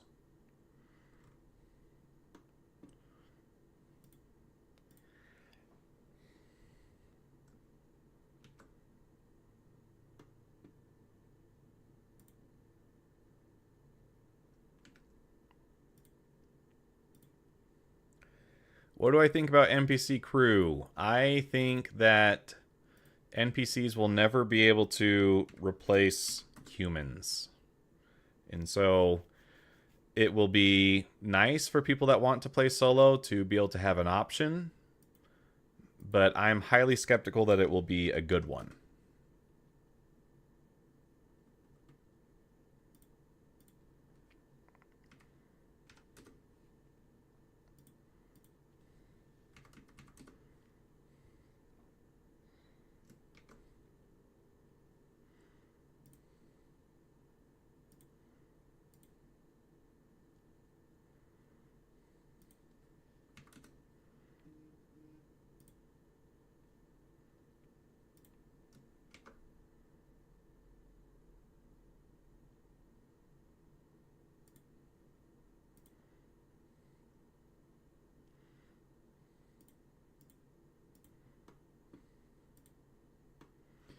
So what I'm doing here is a snap fit design.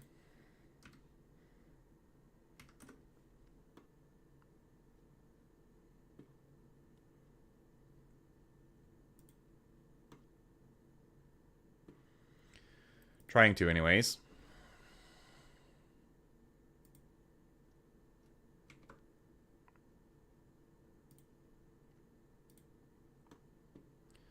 Starting offset, select the face. I'll go the other way.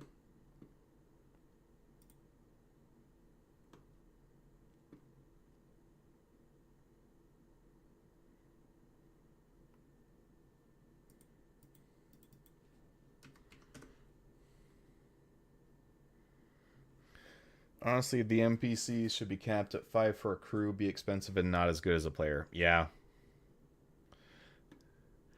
Yeah, I really don't like the idea of completely replacing humans in the game. Like, I think you should. I think you need to play with other people.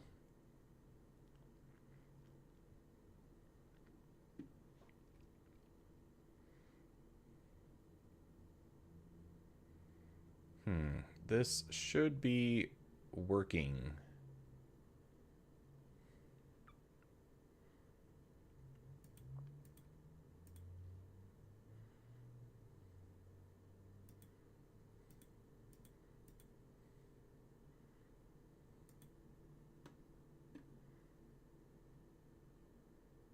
Okay, let's just finalize that for now.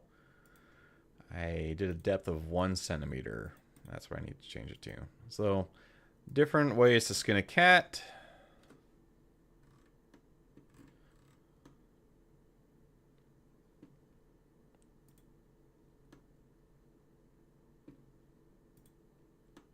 There we go. Hey, look at that. So what this does is it creates a it creates a lip that our snap fit gun mount can fit into.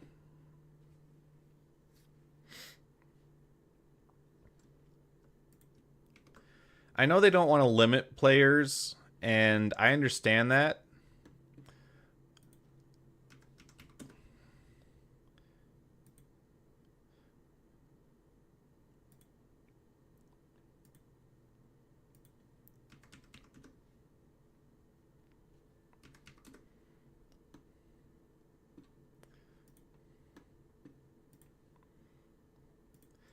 It's just NPCs are never going to be as good. They're either too good and people complain that they're unbalanced, or they're not as good and people complain that they're weak.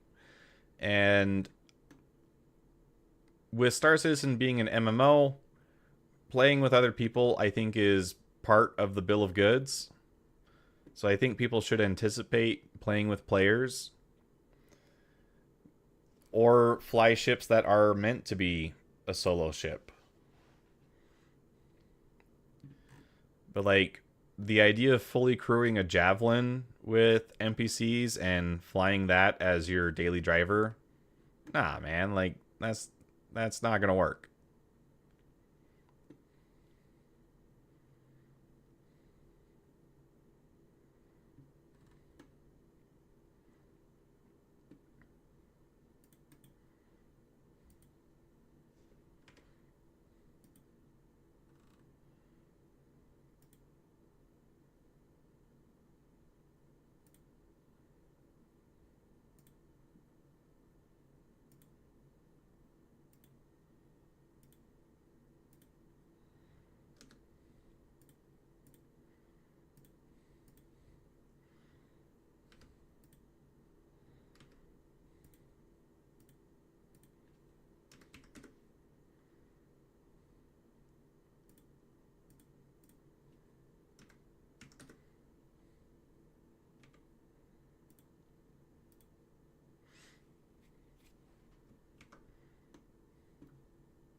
And never mind, I don't like that.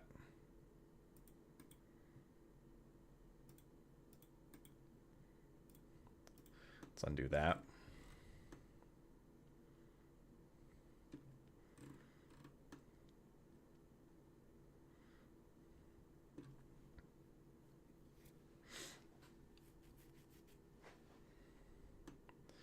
So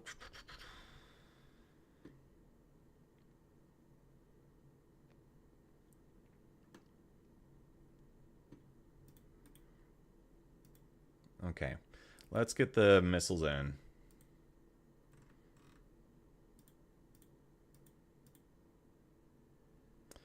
How many missiles does this thing have? I think it's 16.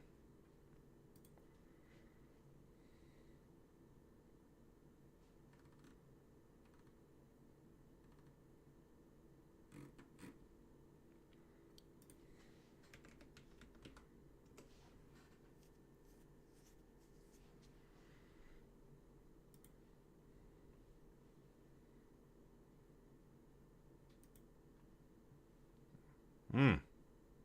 Okay. So Urkel's down. That stinks.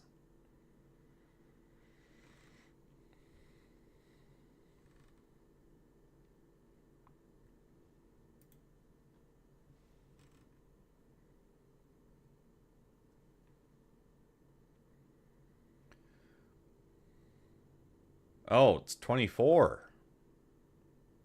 Okay. So we need 6.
Okay, so let's use the Rattler as a stand-in.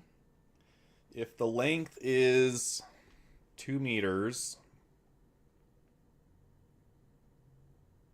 is this right? This does not look right. This is saying that the length is only twice as long as the height. This is no way.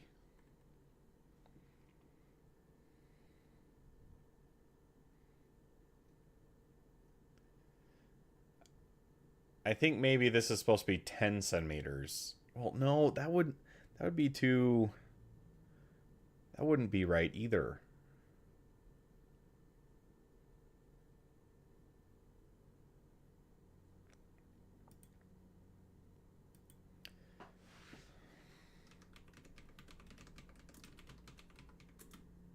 This is going to get me on another list.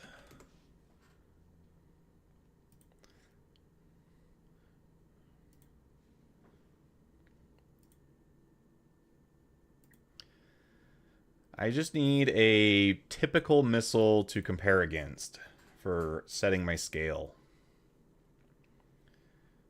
151 inches.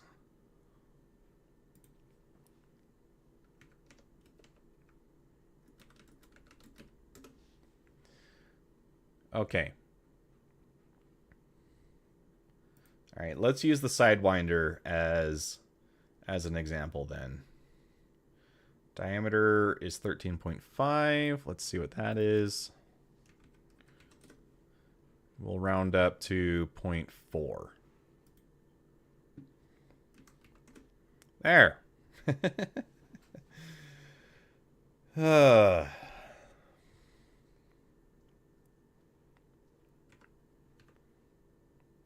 Now, surely you don't mean that, Damon.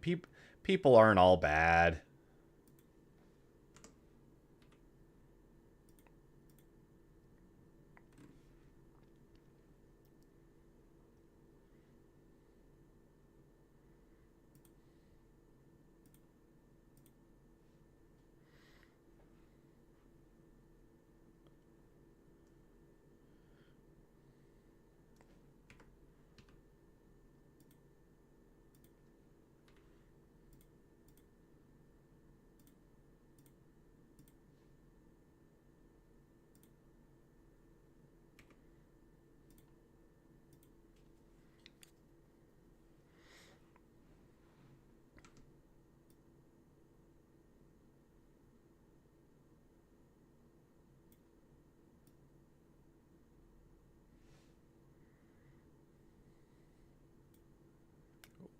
Okay, I think I know. I think I have an idea that'll look good.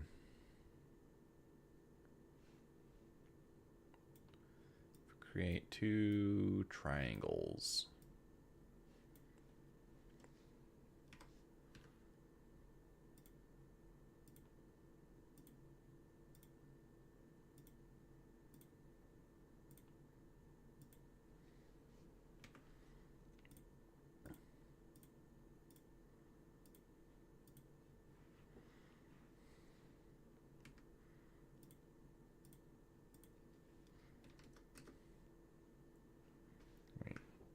No, actually, let's do it this way.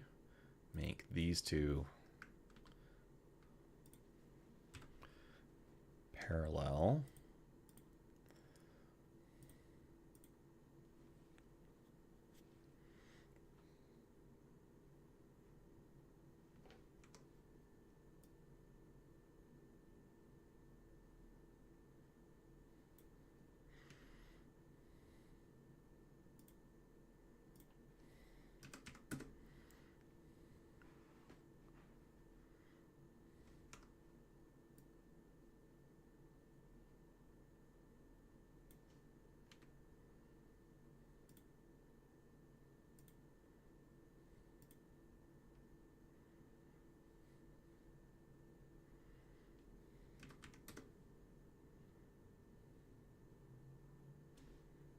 Well, that's not working right.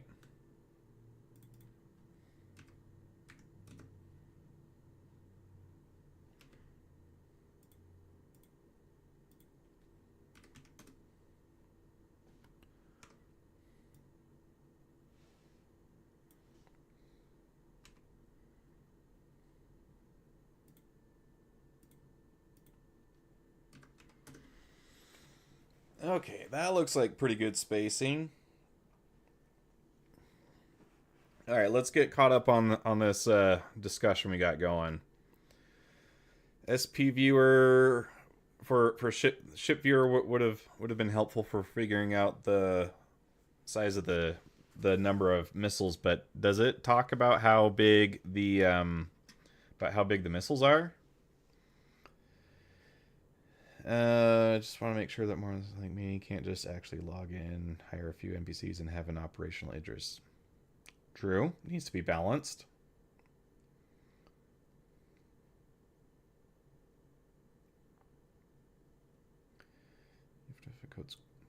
Even if it coats credits, I guarantee there will be ways to get them. Oh, cost credits probably, right? And en masse if you want to choose the system. What's my favorite ship? My favorite ship is the Galaxy. Can't you tell? I really want this thing to come out soon. I'm a big fan of the newer RSI ships. I think they're pretty cool. Tractor beams. That's how you load missiles now.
There we go. 6 missiles in an engine.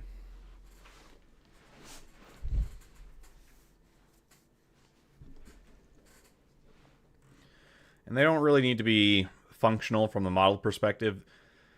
We're getting so small that, I mean, if I make these detachable, they'll just be a choking hazard. These are 3 millimeters in diameter. It gets really easy to lose track of how small things are when you're working on a model. But those are going to be itty bitty.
Okay.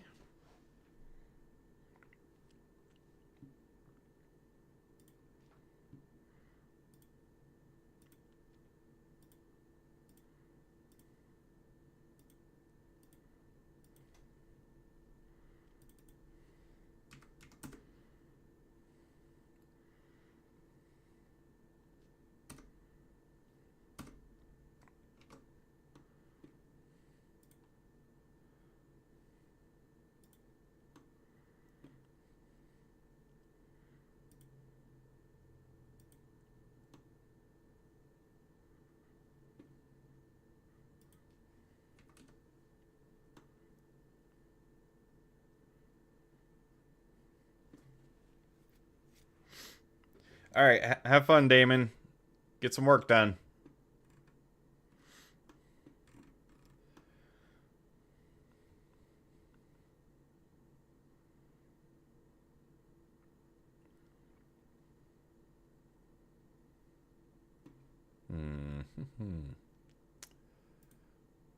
Let's go back to our inspiration. Celebrating the anniversary of Star Citizen Wiki. 8 years of editing. Yay!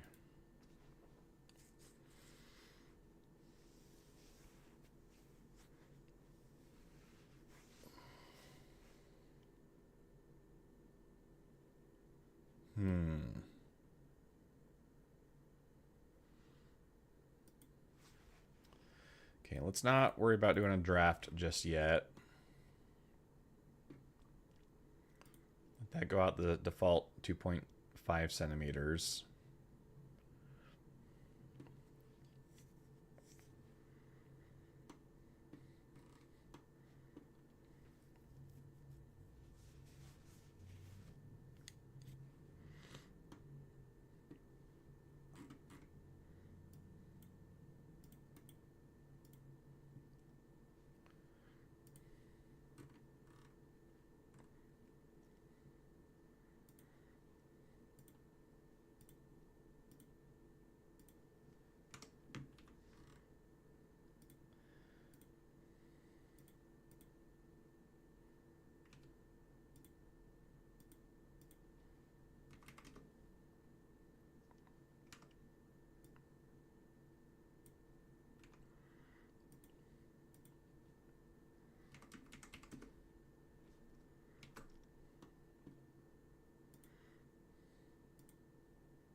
With the tractor beam.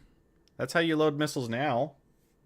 That's how they're talking about how they want us to do it. So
go.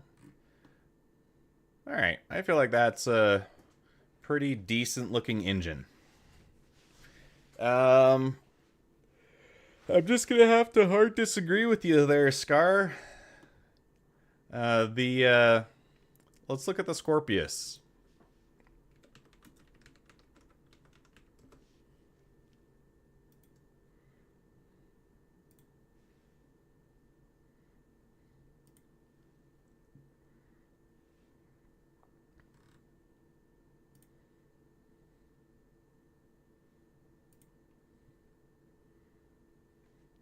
It's a pretty common placement for CIG's missiles. So Scorpius has them loaded very similarly. So I'm just sticking with the with what the family's already got in its genes. Okay, so now my hope is that I can create the right engine by mirroring all of these features. Let's hope that that works.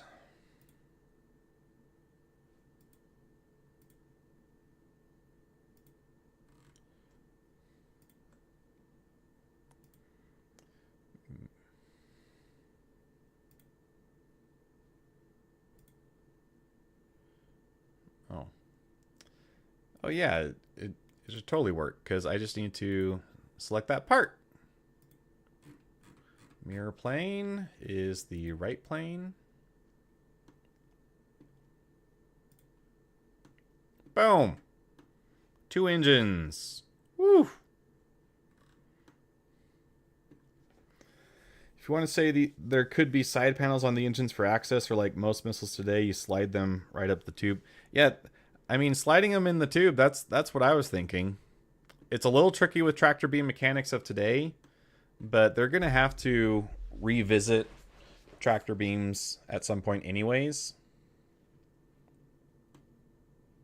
Because the tractor beam controls are not good at the moment.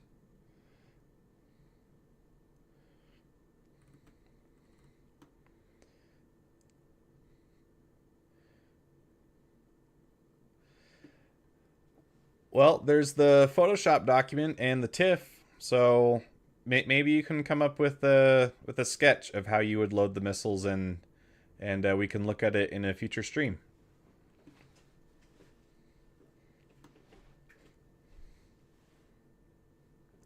We're going to add some more detail to the thruster cones, but I think for giving us an overall impression of shape, how are we feeling?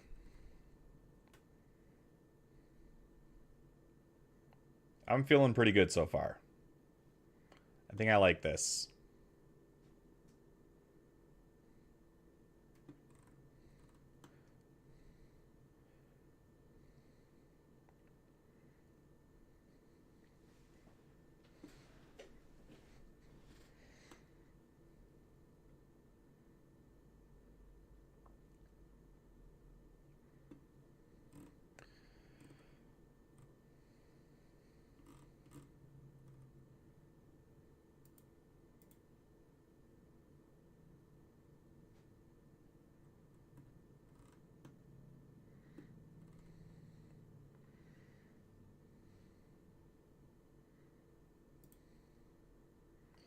Okay, we're going to mirror this sketch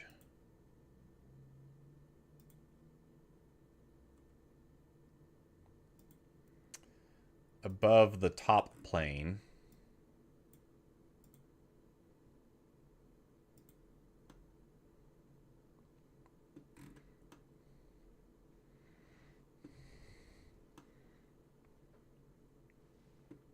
How long have I been streaming for?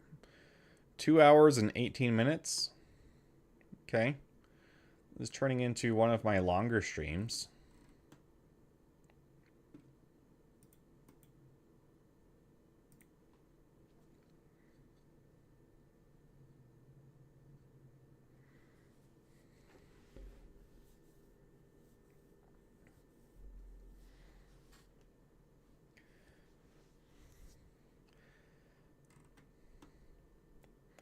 It would be cool to have the interior racks. I'm just not sure how I would accomplish it at the moment, but you know, that's what I'm saying. Like, come up with a sketch, show me what you're talking about, and we can revisit the idea. I mean, maybe we have the same deployable racks from the top and bottom.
Okay, so there's our next dovetail joint.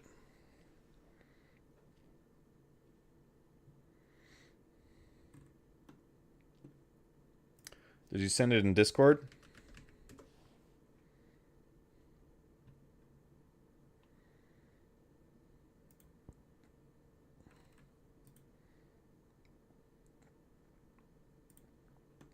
I'm not seeing an image there, bud.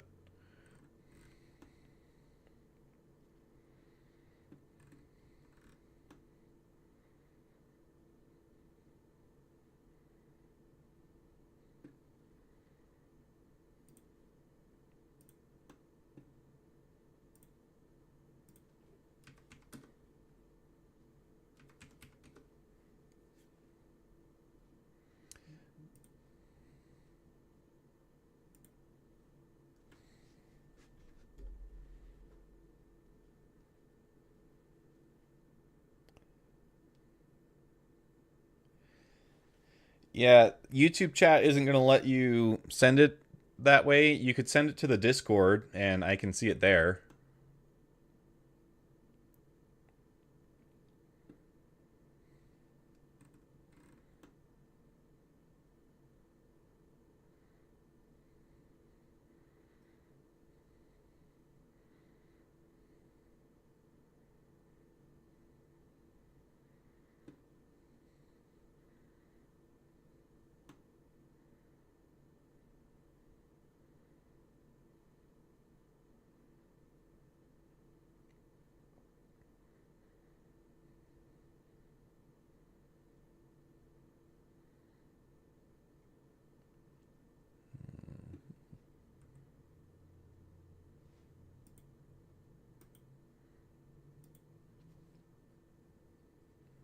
Linked. Oh shoot! I need to update the link in this stream. I'll fix that. Give me just a second.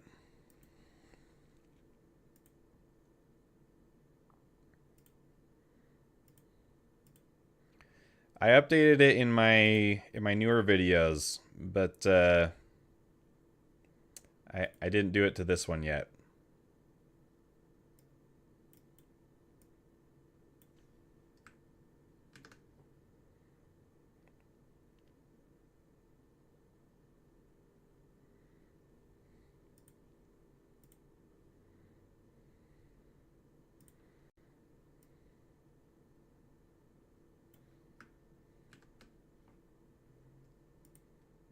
Try that. Yeah, I was doing cargo last night. I actually had quite a bit of fun. So cargo missions have been pretty nice.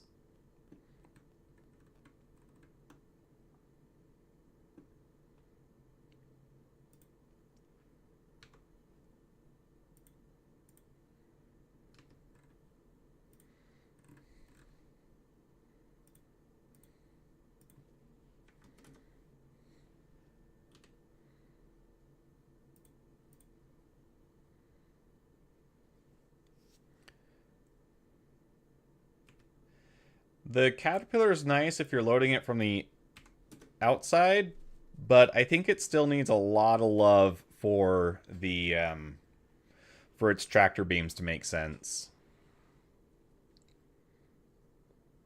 The tractor beam turret placement is still pretty terrible, I feel like. You can't see into any of your cargo holds.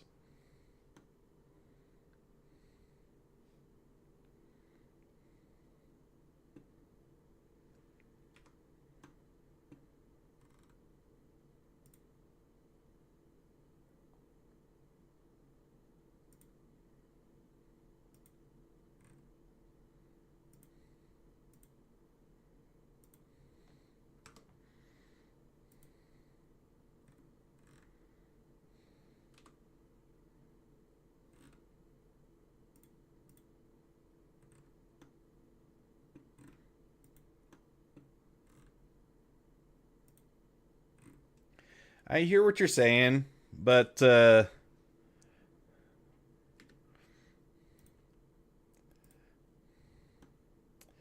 don't know. I'm still not a fan of how they're currently working out. All right, let's see what we got.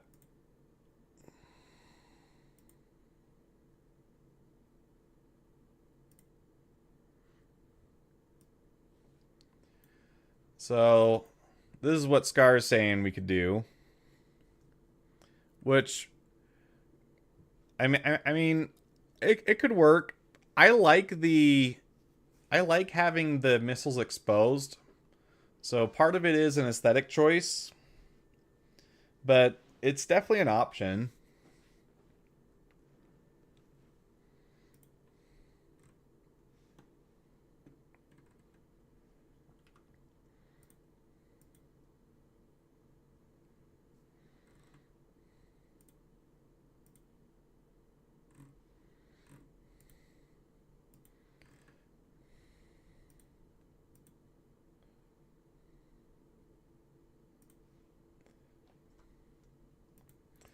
Okay, where did I set this distance to?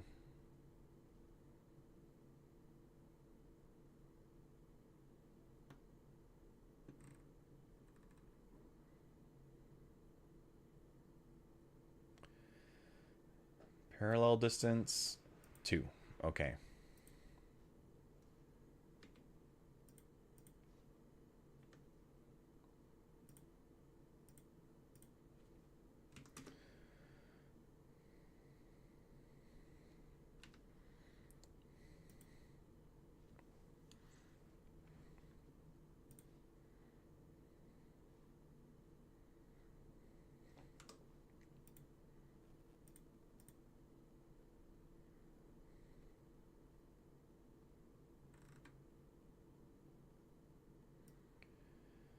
Minimum distance blue 0.2 centimeters. Okay.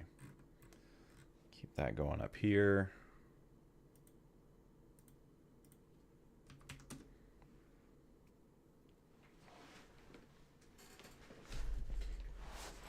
You can see the external arms.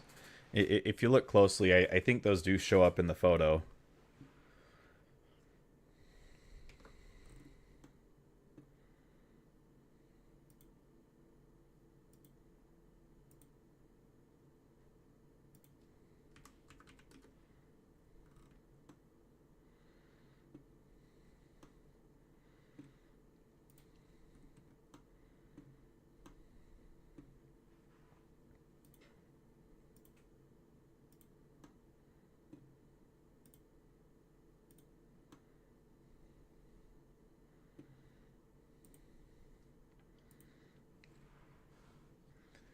Okay. How are we feeling about that strut placement? I'm feeling like those are pretty cool.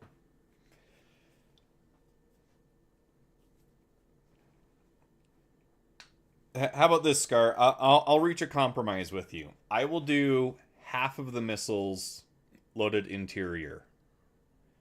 The other half I'm going to leave on the engines.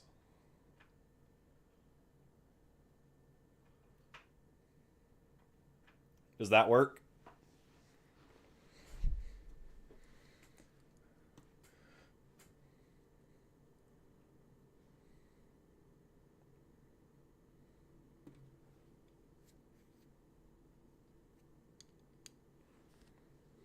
Okay. All right.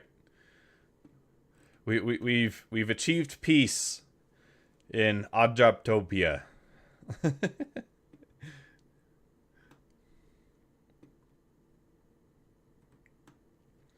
And I'm thinking I want the top engines to be a little longer than the bottom guys.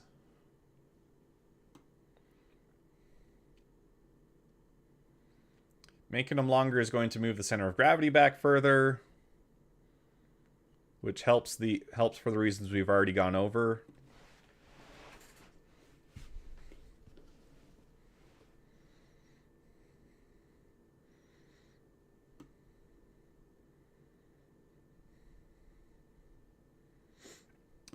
Here's another question for you guys. How do we feel about winglets? RSI... Oh, what's it called? Zeus. So the Zeus has these little winglets at the end of its fuselage. How do we feel about adding some of those to our Connie design? I think it could be pretty cool. I would basically slap them onto the engines. Space brakes like how the Polaris has. Can you find a picture of that and send it to me in Discord so I can see what you're talking about, Schlag?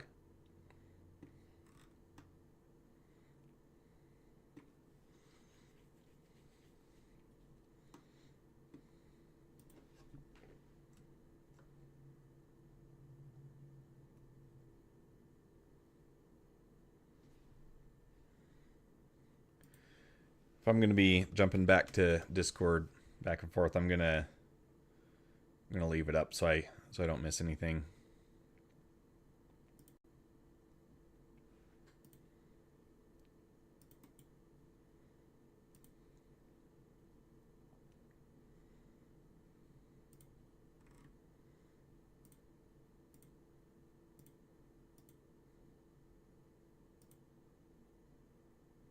Oh.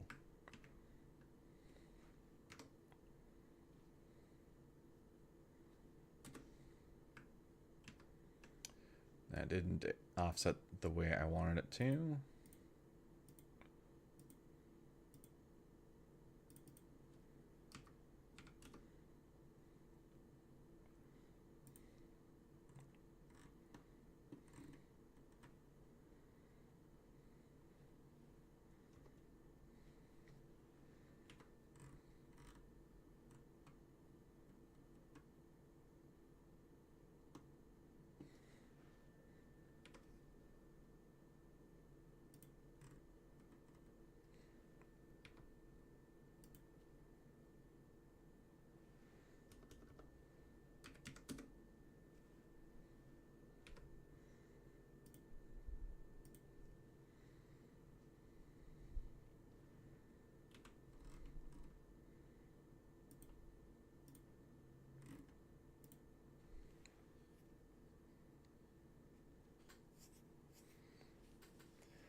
Winglets with VTOL. Yeah. Let me pull up that picture of the design I deleted, because that gives you an idea as to where I was going with VTOLs. These are also all on the Discord if you scroll far enough.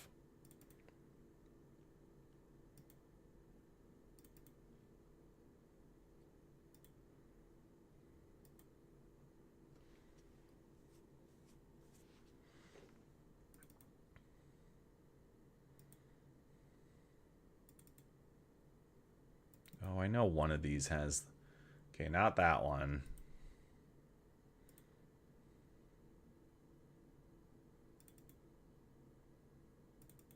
Here we go. I have it called VTOL's added. So take a look at these gray parts here. VTOL, VTOL, VTOL, VTOL. Makes me really sad that I lost this file because I had a lot of work done on it. Oh, it hurts so much. But we're building it back up. We're getting there. And I think I like the direction that the Connie's going now. So there is a lot of cool ideas here and a lot of work, but I think I like the redesign more. But yeah, there's plenty of space to get some VTOLs added, but we could definitely add some to winglets too.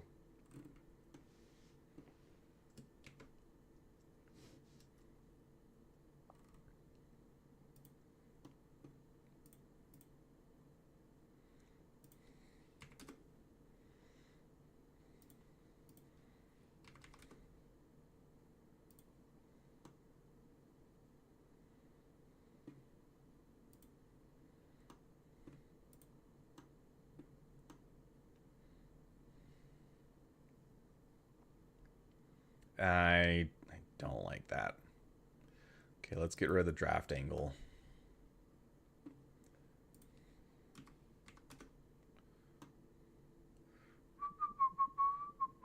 Oh, shoot! I should not whistle. That does not sound good on the microphone.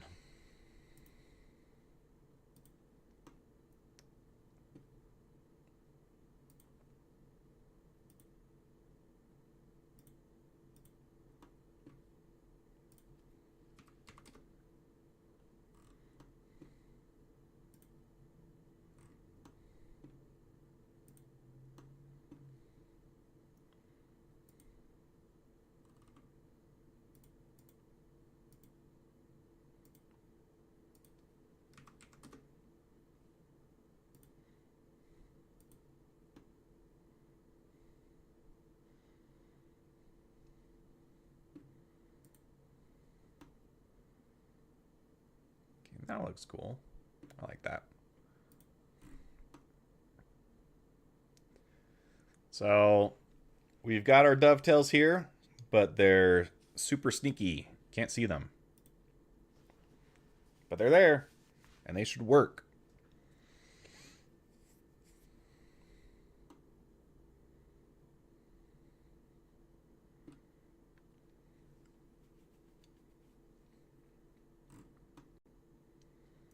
Okay, if I'm going to make half the engines interiorly loaded and half of them loaded onto the engines themselves, I don't need that top angle of the bottom engines on the top engines to be as extreme. It's like I don't need this shape here as much.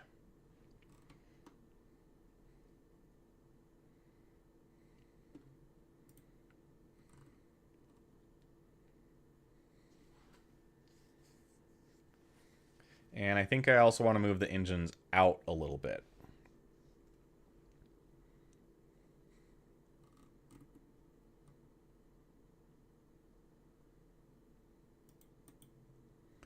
Let's add a new sketch onto this guy.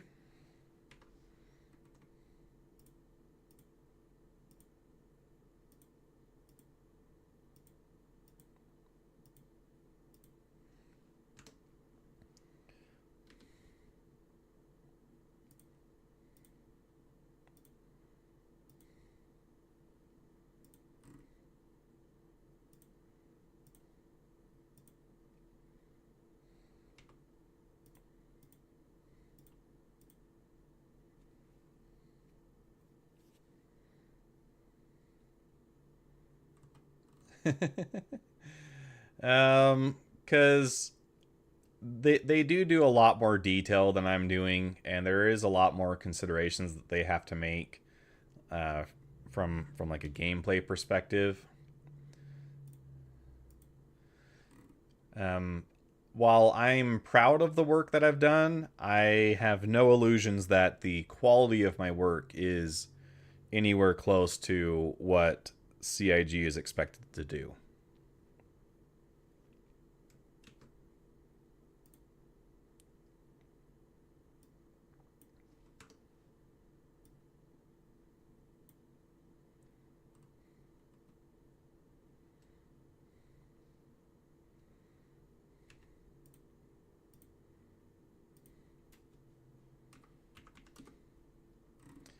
I've got it fairly easy compared to them.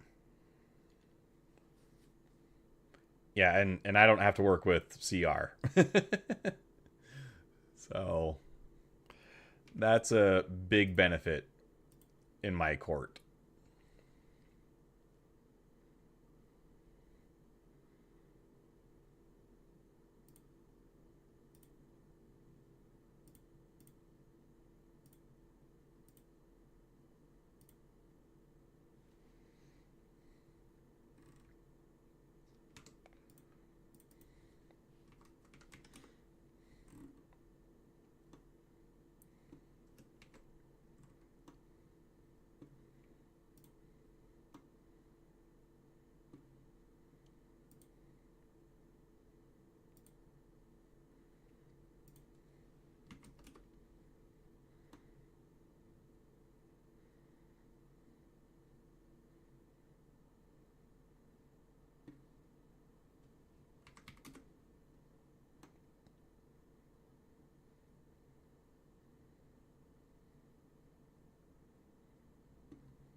Okay, guys, how are we feeling about engine placement?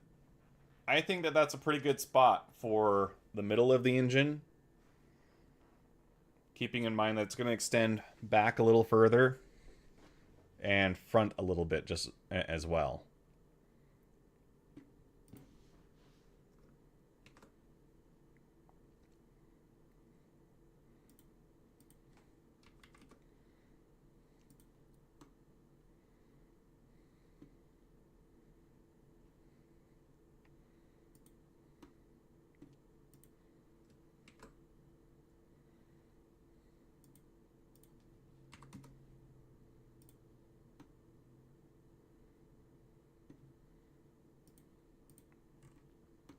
There. Now we've got a little bit more of the rounded shape so you can see what it would be like. And I think I'm going to sink these closer to the main body, because we wanted to give some height to the ship so that the cargo would be easier to work with. We don't need the same considerations on the top of the ship, so I can drop this down a little bit. So I'm going to do that.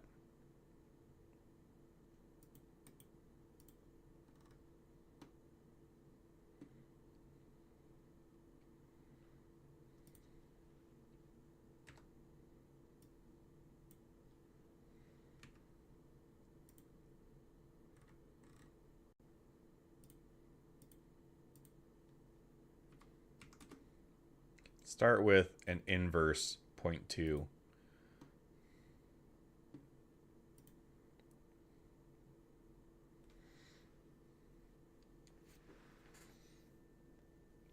Would they leave old Connie and just sell new one as Mark II? Probably. Because the Mark I Connie is a very good looking ship, and it's got a lot of nostalgia built into it already. So I don't think you would want to see the Connie completely stripped away as it currently stands. Give it a rework, make it a bit more functional, but this would be more along the lines of doing a Mark II.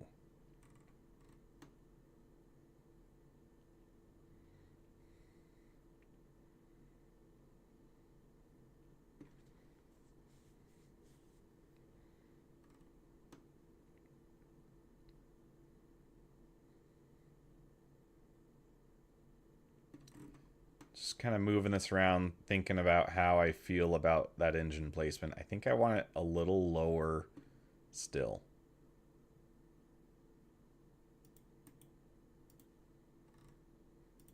Let's try 0.4.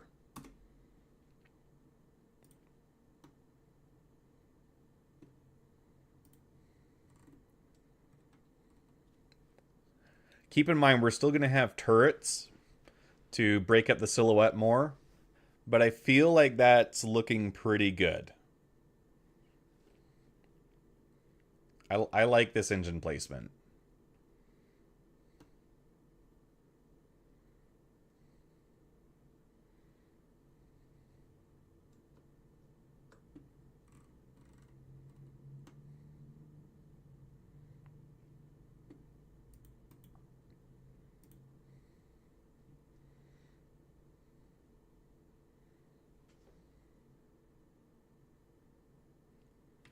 It shouldn't. It should be a lot more balanced. That's why we're trying to move this top engine back as far as we can and keep the bottom engine further forward. It should be much better balanced so that it doesn't hit its nose nearly as much.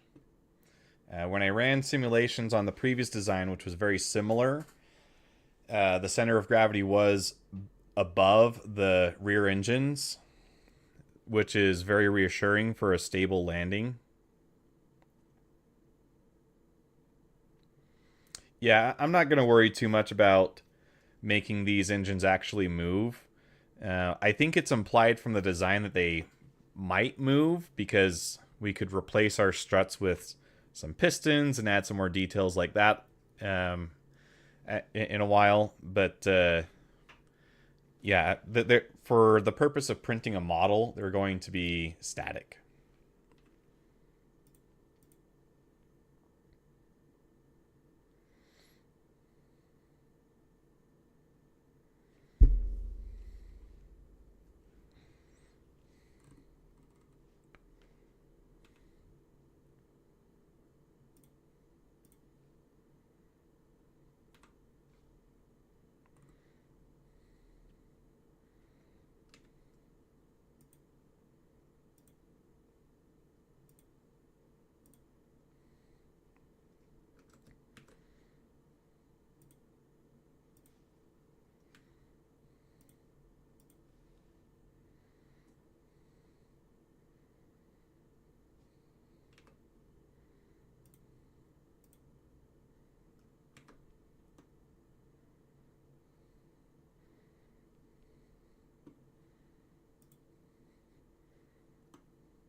Yeah, CAG does need to be careful with that Mark II. The Mark II Hornet is basically the Hornet, but better.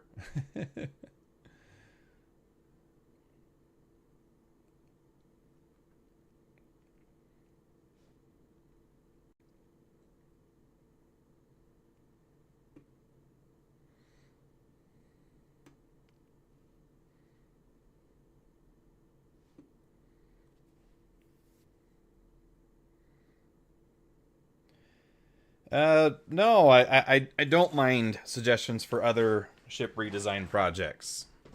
I can't promise on how quickly I can deliver them because the current Connie redesign has taken a lot longer than I thought it would. But yeah, I mean, if there's a ship that you want to see redesigned at some point, I don't know that I'll take all of them through the 3D modeling process like this, but I've also done Photoshop sketches on stream before, and those seem to be pretty popular. So yeah, I'm always to content suggestions.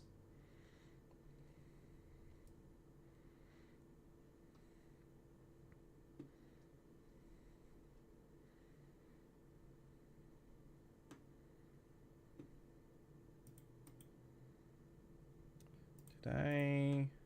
Oh, I'm glad I checked. I'm missing my dovetails over here.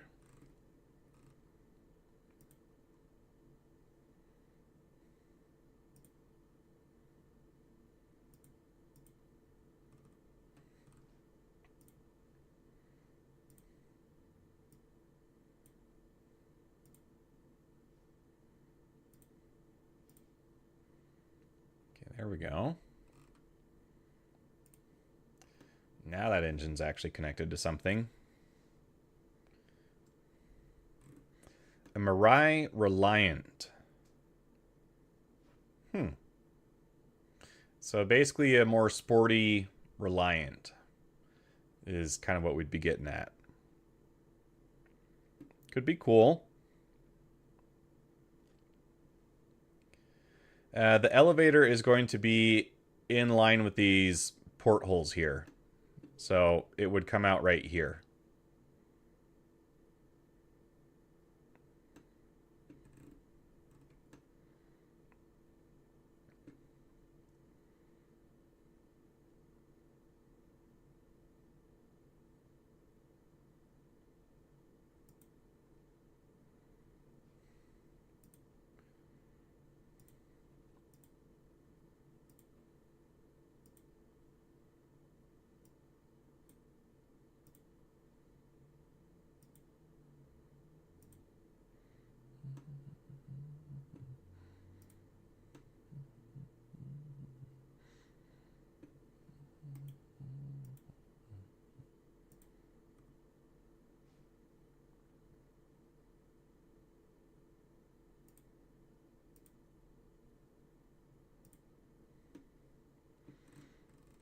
So this is a good peek at what the dovetail looks like when it doesn't have the engine attached, which I think gives a good idea as to how they work together.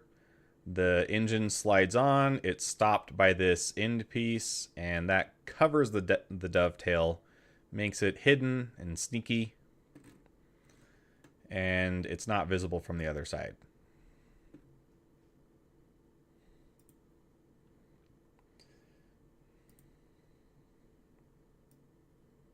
Now, here's another sneaky thing we can do. When we've got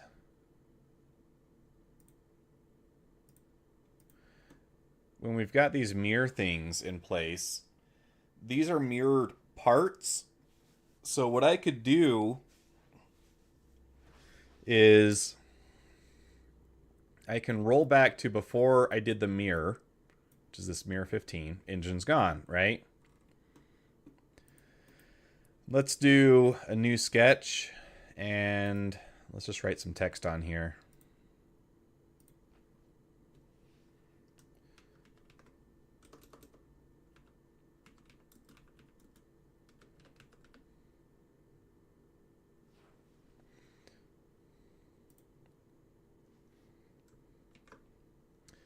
We can extrude that.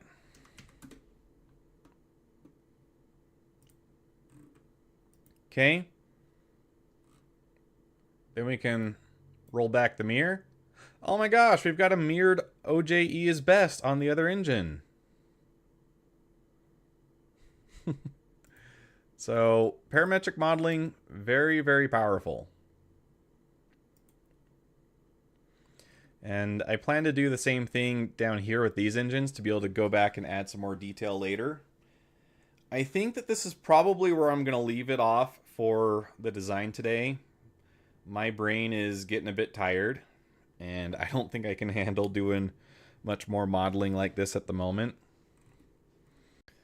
But I'm thinking I might jump into Star Citizen and play some of that for a little bit. Let me do this. I'm gonna save the link to our Discord chat.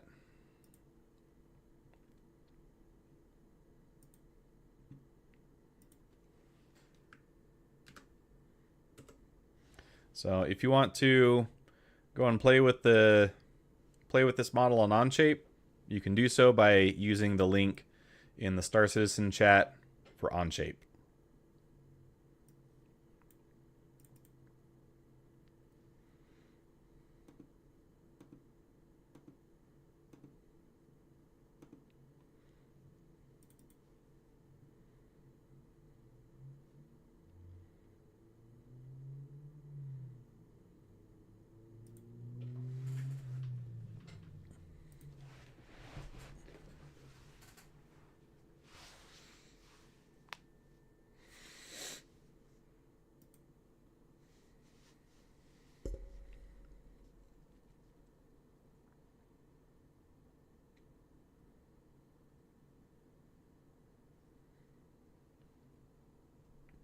That galaxy cannot come out soon enough. I'm just eagerly waiting for it to be released. Right now I have a Carrick as a loner. And the Carrick is cool, but because it is in desperate need of an update, it is also really struggling with this new cargo update. It's basically unusable.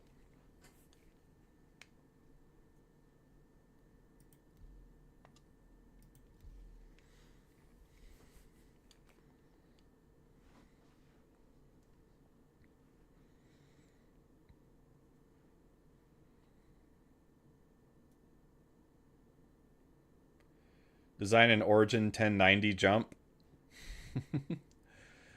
So massive cruise ship from Origin. That could be fun. That would probably be one that I don't do all the modeling for, because that would take a lifetime for me to complete as one guy. But doing some concept sketches could be pretty cool.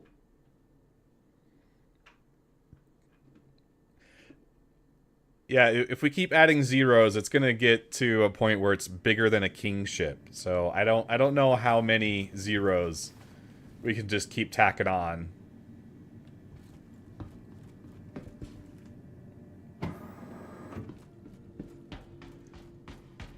I've been getting a lot of work done in Star Citizen. I'm up to 473,000 credits. So I've been getting stuff done.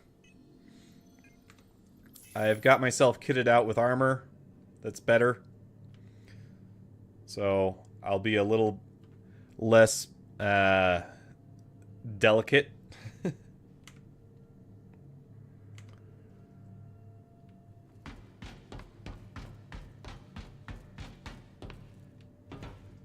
Well, why not just Origin 2K? Like, we've already got NBA 2K.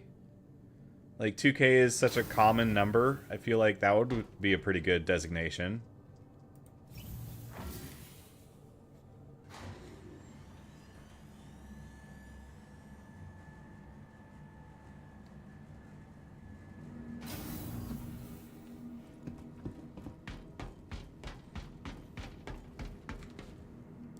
Y2K. The Origin Apocalypse.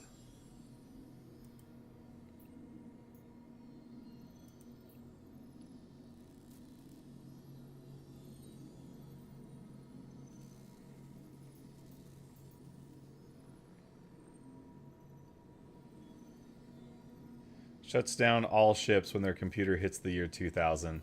Man, the Y2K rumors were wild. All the things that because I mean, they just didn't know. No one knew what was going to happen at 2K, so everyone was worried that their computers were just going to delete themselves. And as it turns out, it just rolled over. Wasn't a big deal.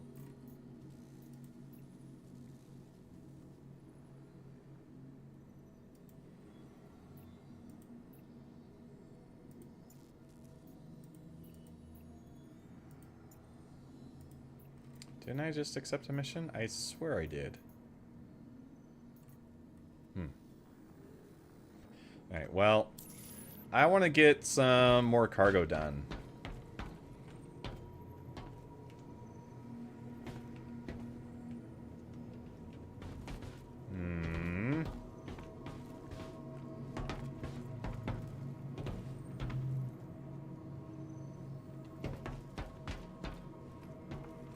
Okay, this one seems to be working. I guess I'll just use that.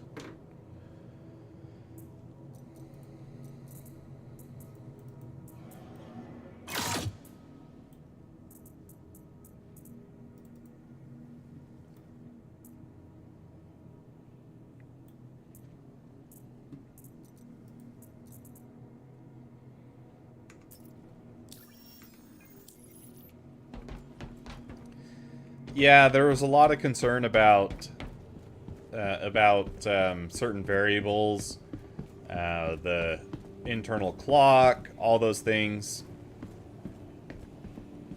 So people were really worried that the stock market was going to crash, that everything running on computer hardware, the OS wasn't meant to handle that kind of rollover. That all that happened was all those variables that they were so worried about, they just reset and started over. So it wasn't that big a deal. But people were really scared before it happened.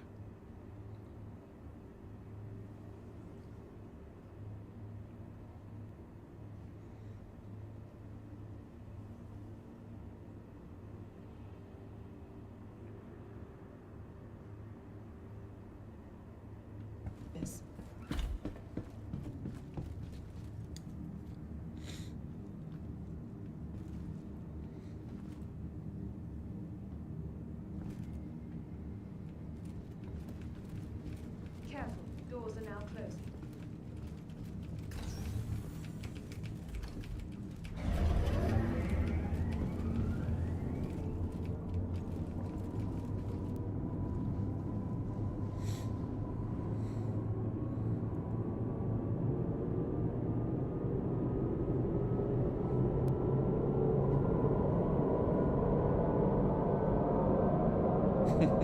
This guy's emoting.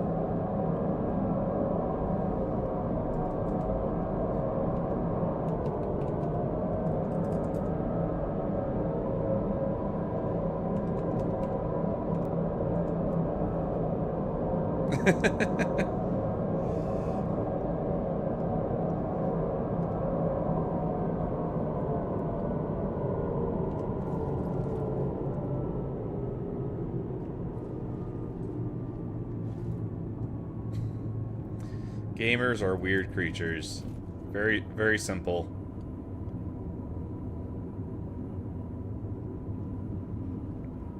Nearing next stop.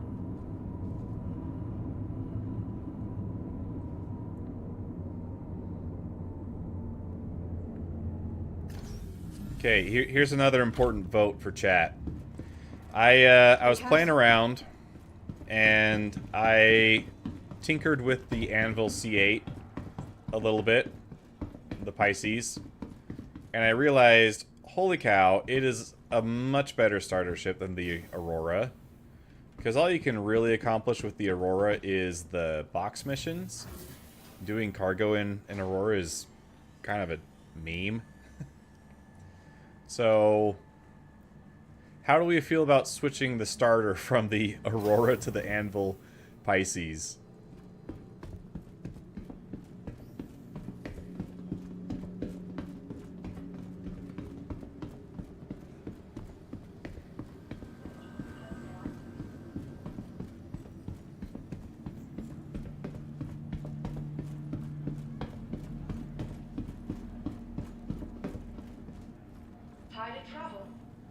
Why not rest at the next newly renovated accommodation? And my kind of justification would be, well, if I was a new player, I could sell my Aurora and trade it for a Pisces. I don't have a cutter, though. I do have a Pisces.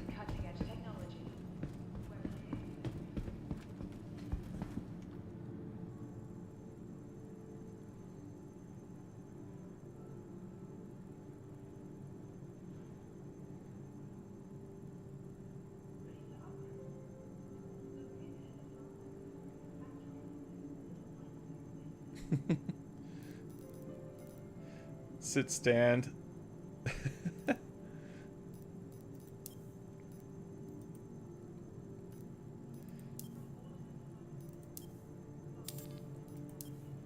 And I wanted to give the C1 a shot, so we're gonna try flying this guy. I rented it. Be sure to explore all new Babbage has to offer. Welcome to the ASOP Vehicle Retrieval System. The beauty of our award-winning gardens. This city of tomorrow has a lot going on today. Vehicle selected. Stand by. Your vehicle has been delivered. Please visit us again. For the latest updates on ship availability and gate assignments, please use one of the It is pretty big for what it can carry, that's for sure.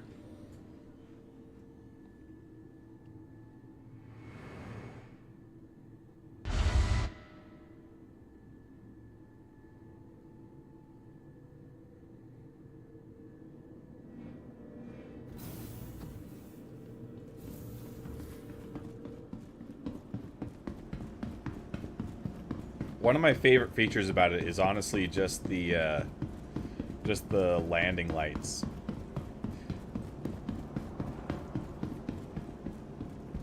The Taurus is terrible, Scar. That's what we've just been doing all this CAD work for.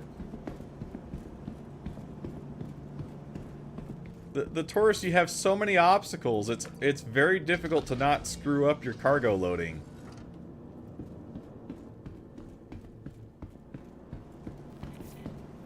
And see here, your tractor beam is so close to the cargo bay. You can actually see the entire cargo bay. C1 is choice in my mind. Taurus is perfect. We just did CAD for 2.5 hours talking about how the Taurus needs some help.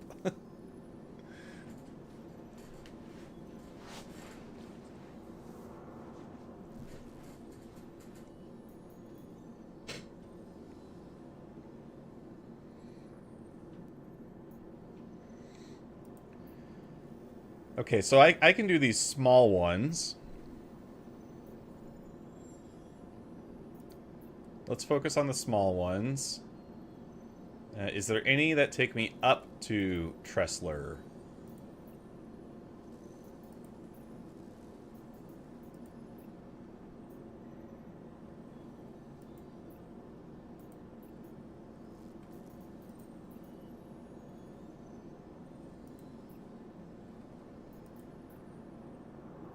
Oh, this one. Let's take that one.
That's too much. I can't do that one.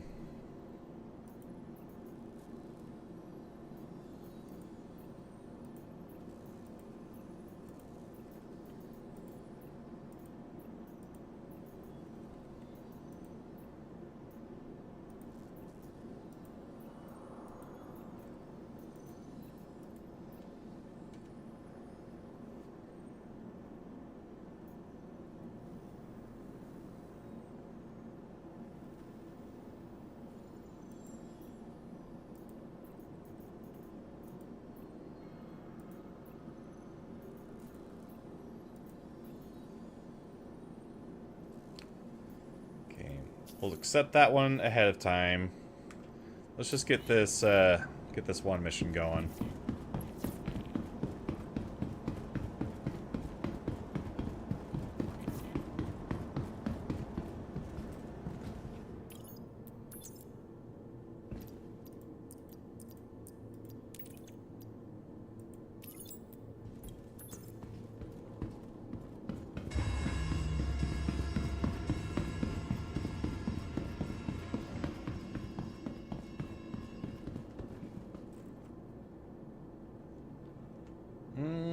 I might be able to do it with this current landing position. Let's try it out. If not, I can move pretty easily. You need to be in... You can be in the pilot seat for this, right?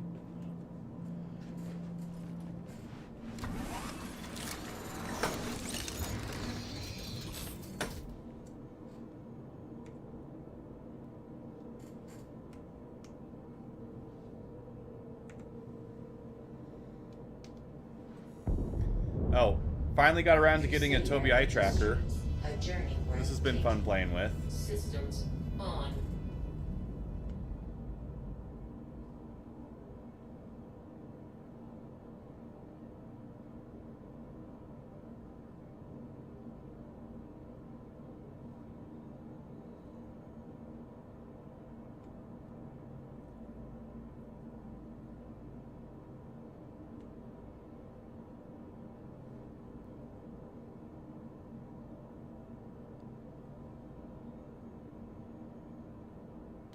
See, I was trying out the raft and the PTU, and I was not a fan of how the clamps get in the way.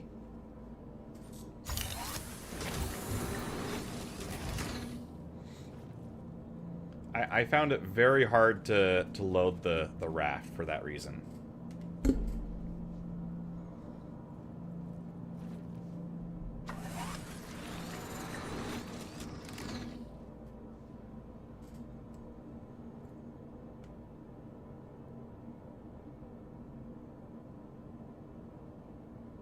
Okay, where's the frickin' power for this guy?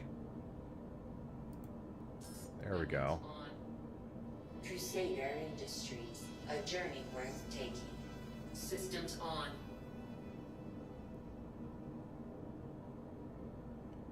I guess deploy?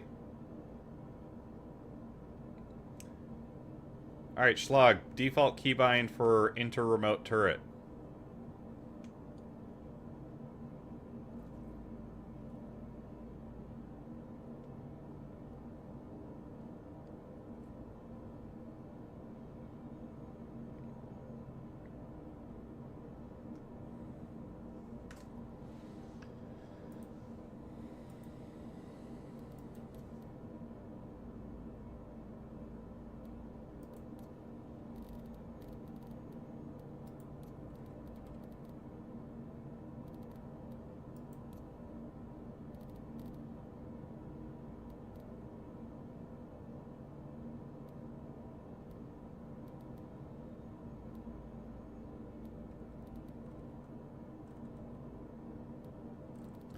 Okay, why does it have exit remote turret, but not...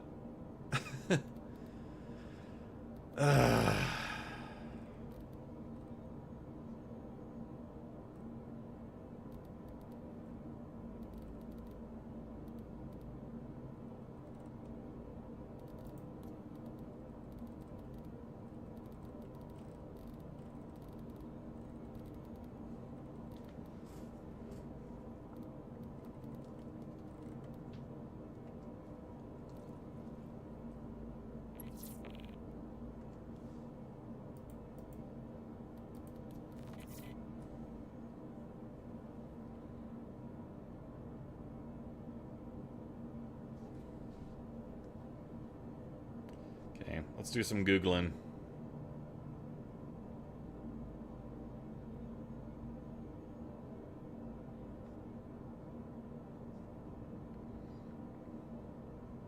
Enter remote turret.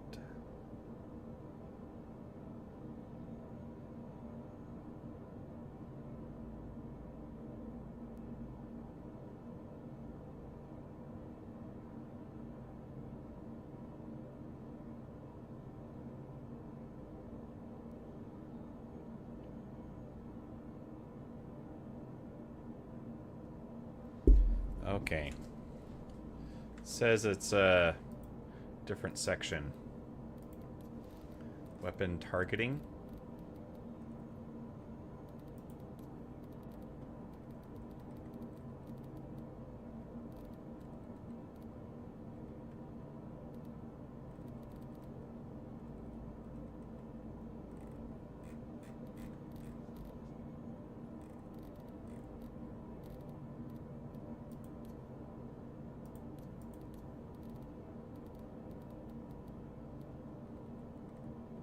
Enter remote turret. Here we go.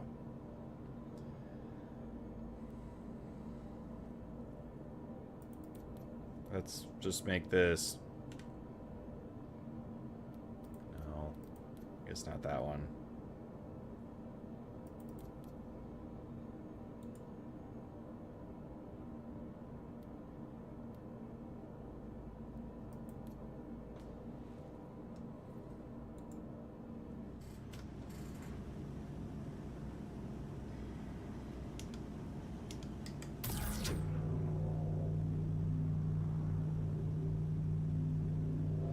Oh.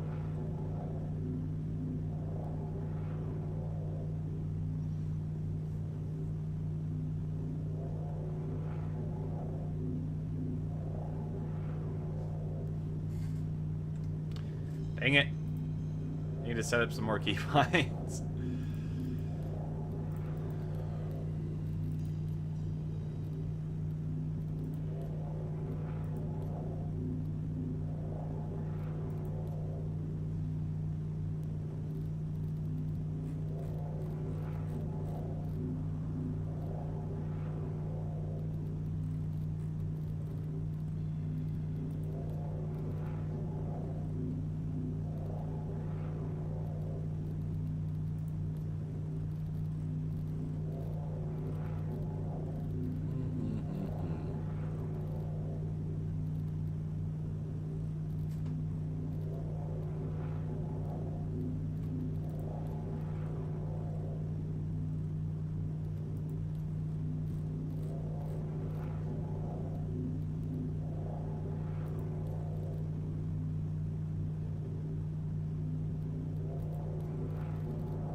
Like, there should be...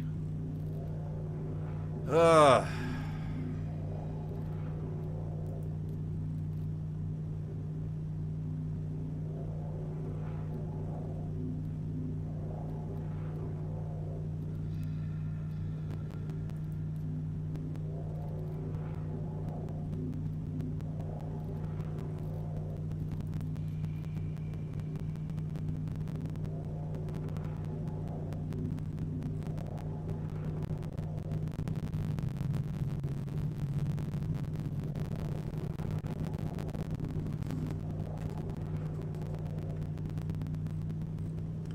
Just pull it in with the mouse.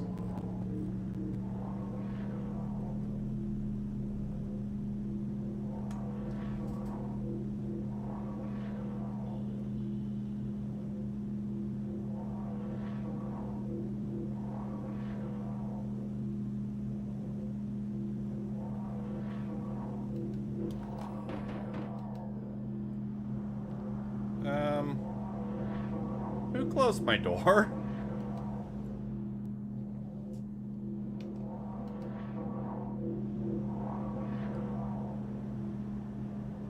Did I close it?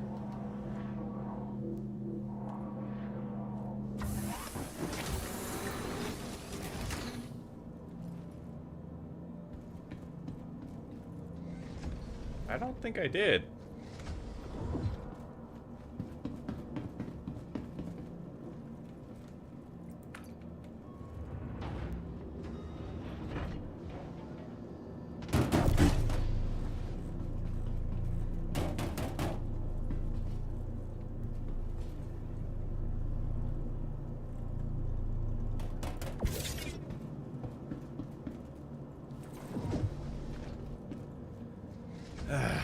Okay. Alright. If anyone can figure out where I find the keybind for pulling stuff in and out, I would be greatly appreciative.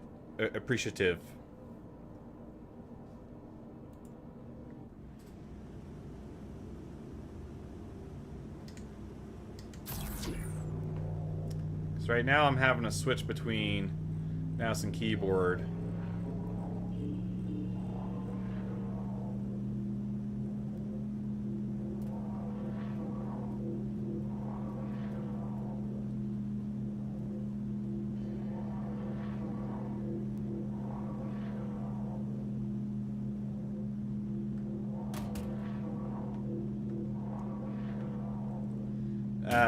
for pulling the box further and closer to you. It's like right now I've got all of my turret controls on the joystick.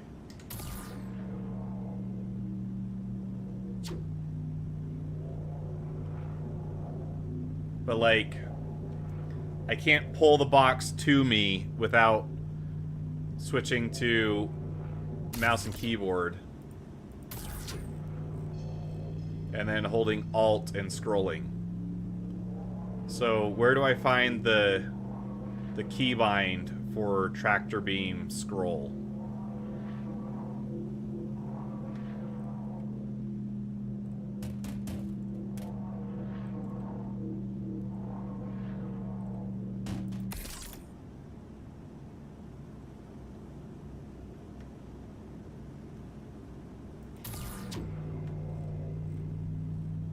I don't know what Scar was talking about. This is already so much better than the Taurus. I'm so happy the Connie redesign will be more like the C1.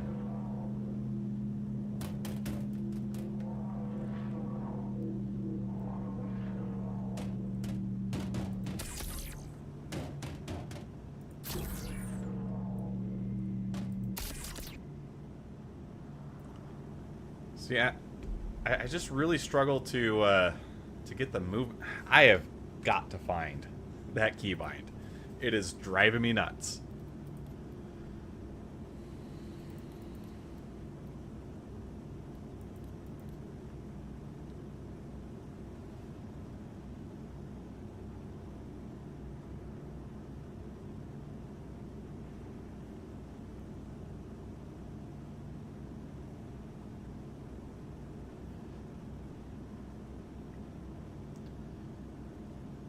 It might be under salvage, actually.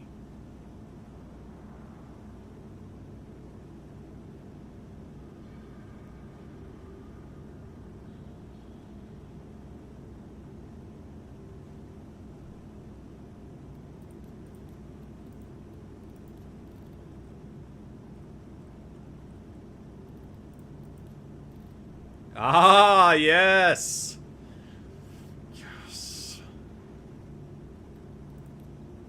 Tractor beam vehicle.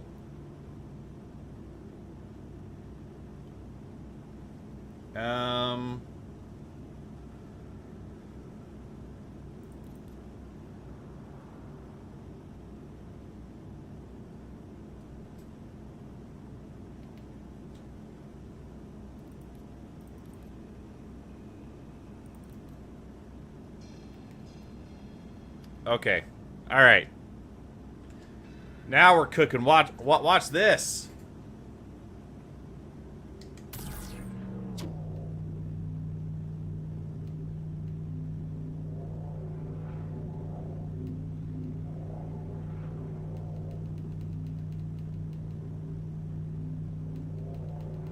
Okay, that's not working the way that I thought it would. You have to push the button. Okay, that's no good. We're getting there. We're almost there.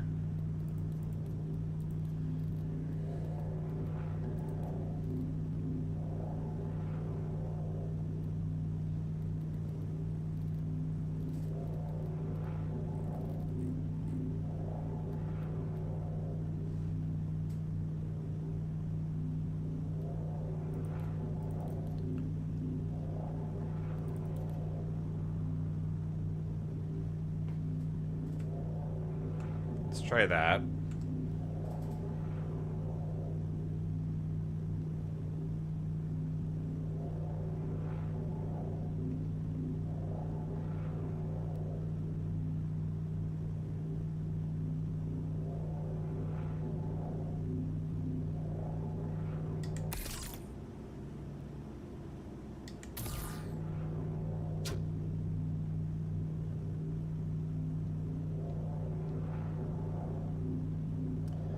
I'm holding the button down, and it's not doing anything.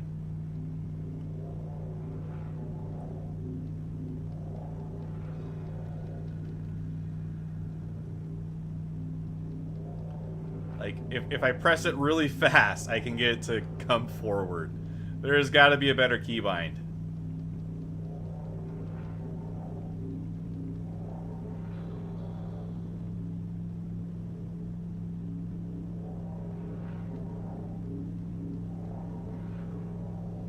Like, why not give it an axis?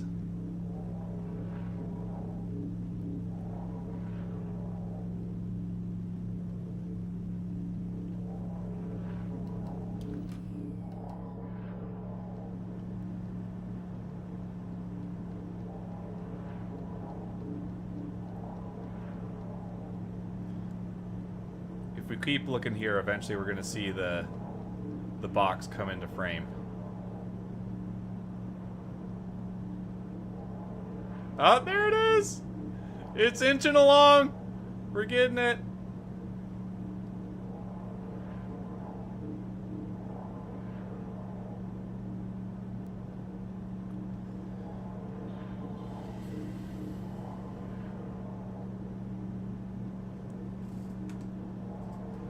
I'm missing something here. There's got to be a better way to do that.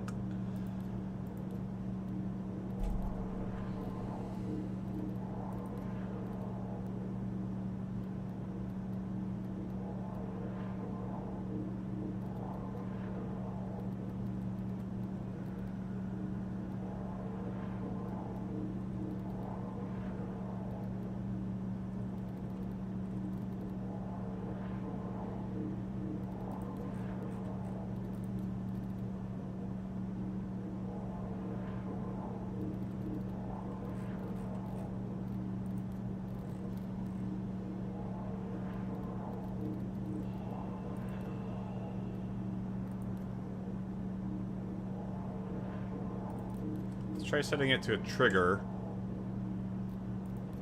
See if that works any better.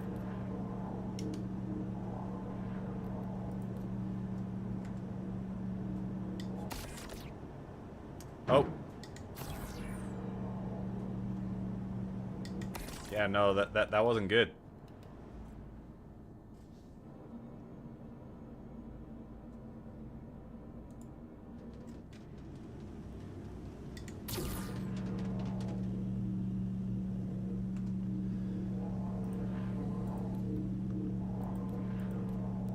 To not have it be the same one that I used to start and stop it.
I mean, this kind of works.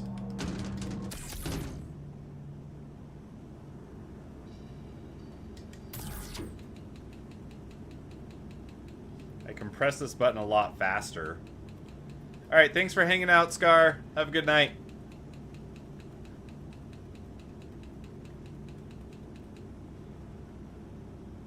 But, like, you can't hold down the button to pull it towards you. You have to press it multiple times.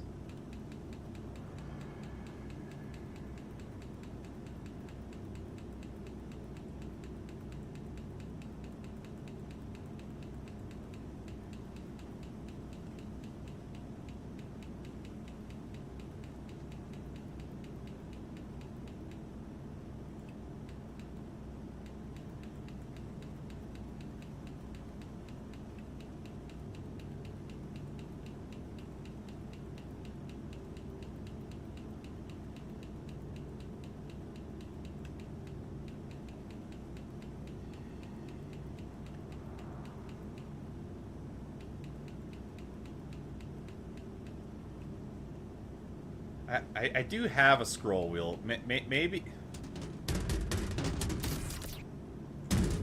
Okay. I'm gonna give it one more shot. I'm gonna change it to the scroll wheel that I have on the stick.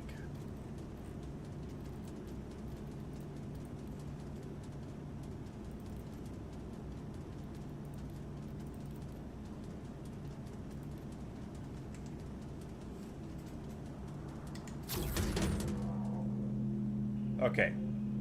That works a lot better.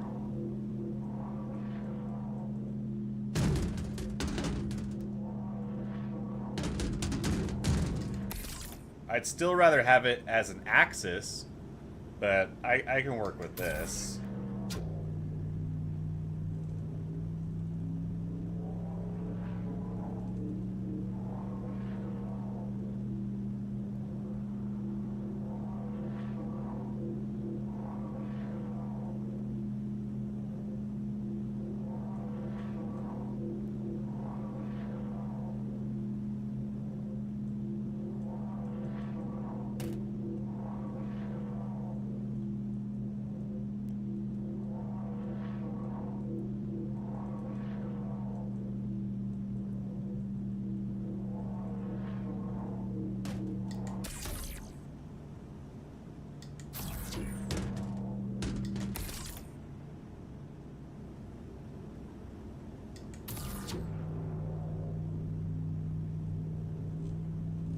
Okay, this isn't so bad. I can work with this.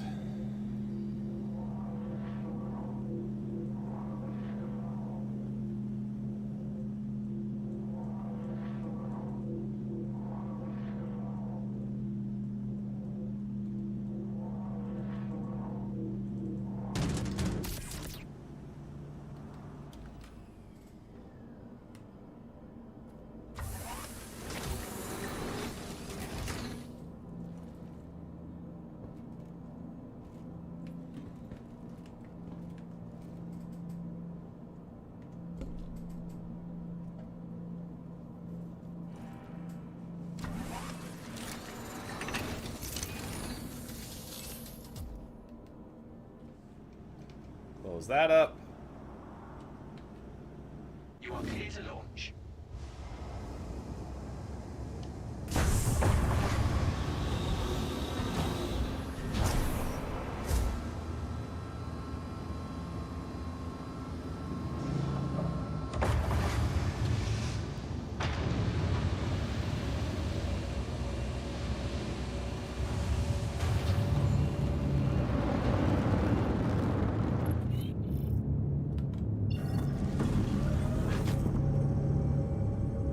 Thank you, and please visit again.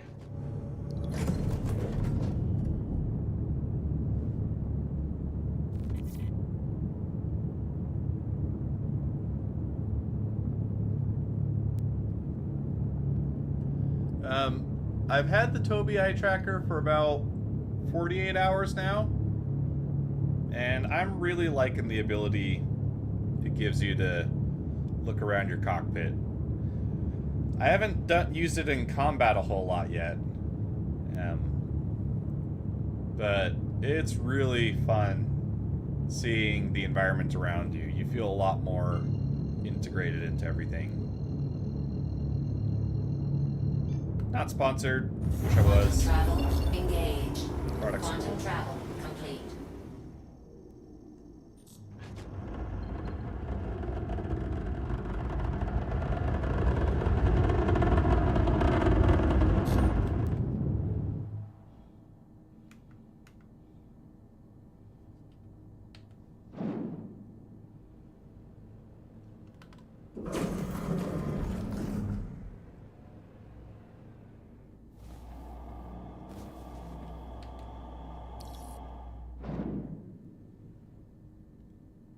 Please proceed to assigned landing bay.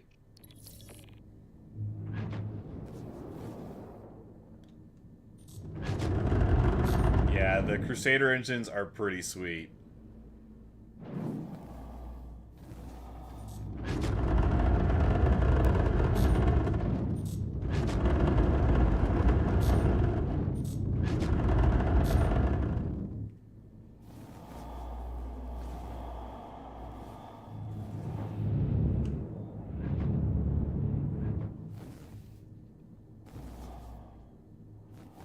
Did you guys see that maneuver? That was sick.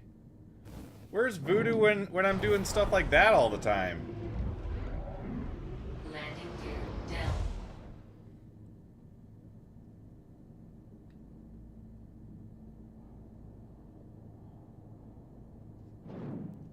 Look, now that he's not here, it's going to be a perfect landing. Landing complete. Have a pleasant stay. Textbook. Engines off.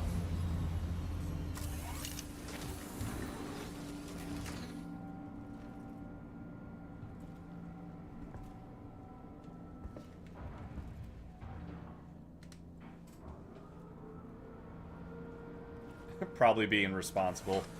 Yeah. Fair enough.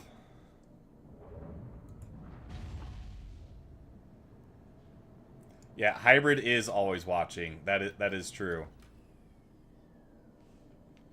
Man, I forgot to open the door again.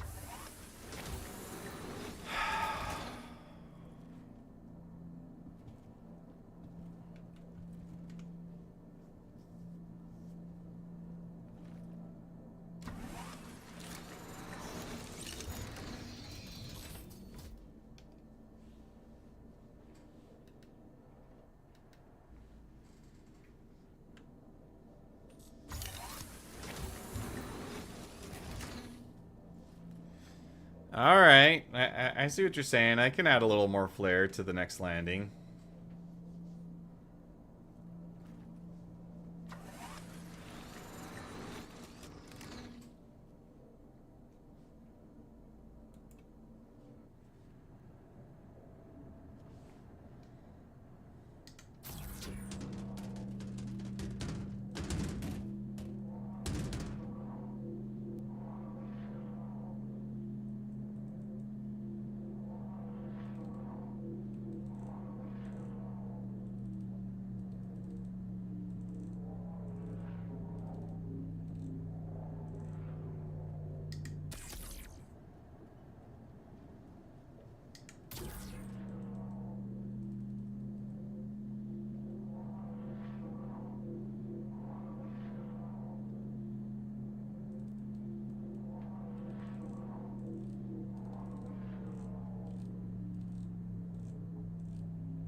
Also, if you want to open the door, you can always smack it with boxes.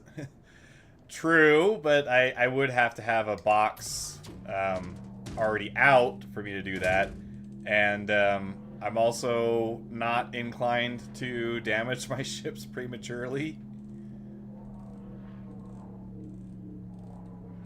I'll do that accidentally plenty without doing it intentionally.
So I guess the ideal situation would be, since this is kind of a two-man cruise ship, you would have one person manning the tractor beam, your co-pilot, and then while the co-pilot's doing that, you have the pilot get out and help manage the box placement on the other end, right?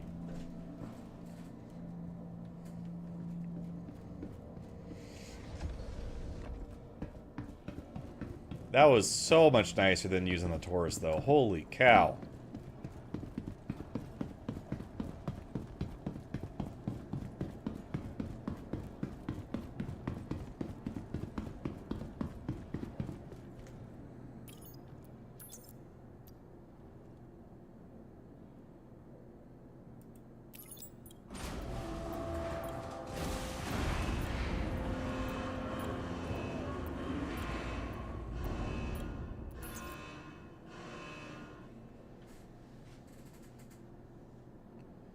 Okay,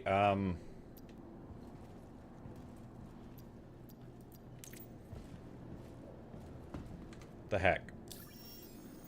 Did I not get paid?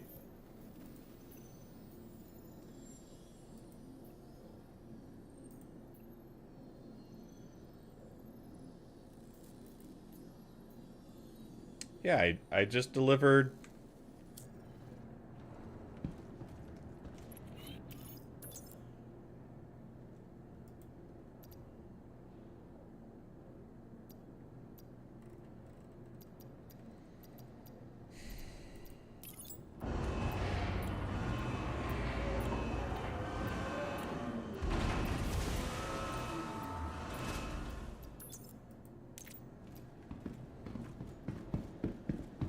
Okay, boxes are gone.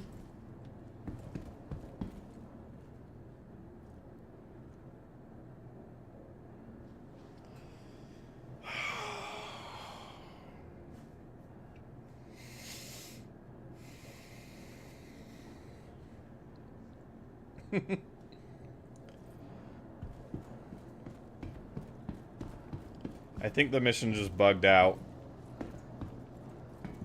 I'm kind of grumpy now.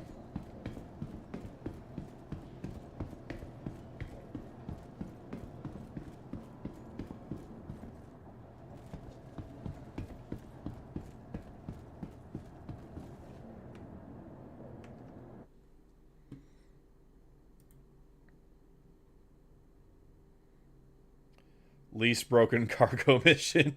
Yeah. Well, last night I was actually doing pretty good. All up until the moment when I blew up my Taurus.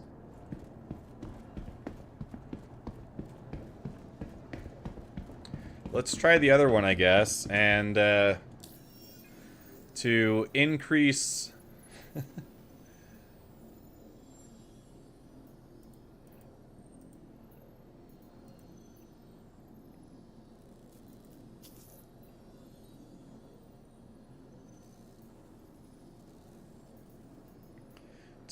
to increase our odds of getting at least one to succeed, let's try and get as many as we can to go back down to the New Babbage spaceport.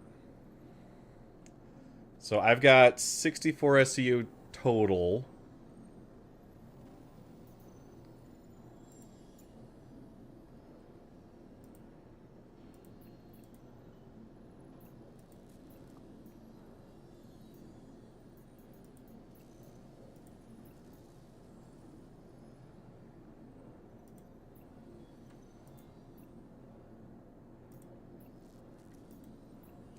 I just want to keep it pretty simple for now. I just want to do straight shots. Yeah. Yeah, 64 SCU.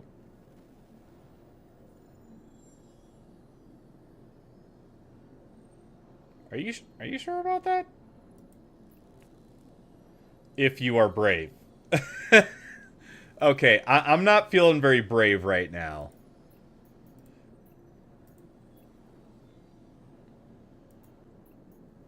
I am entirely at the mercy of the game, and so I just want it to work a little bit.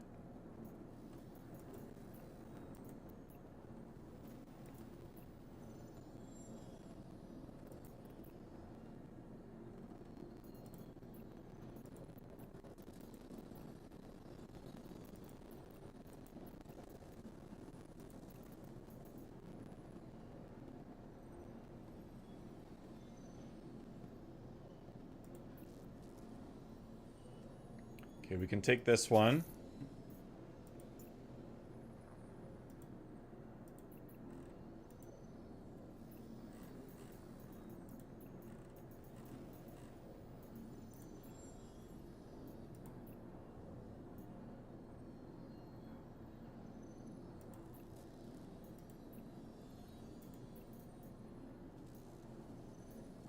That's too much.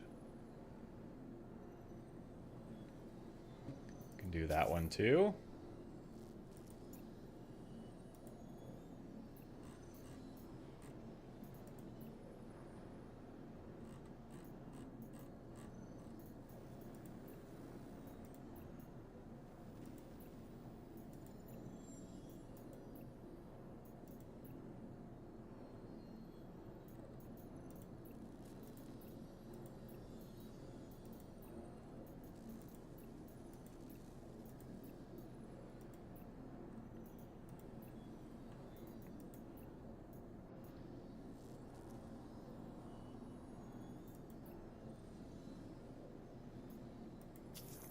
Grab that one.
Okay.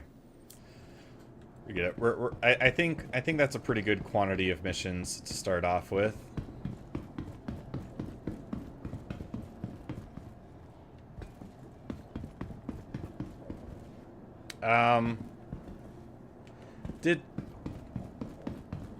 Did I go to the wrong...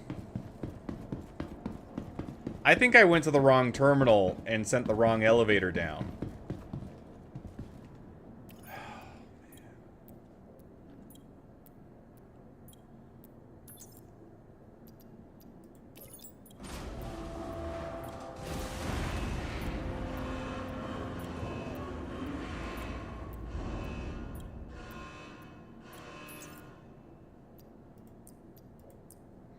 All the Tressler NBIS halls will be labeled both direct, one source to one destination, and planetary. Oh, okay. Yeah, that's super helpful. Thanks.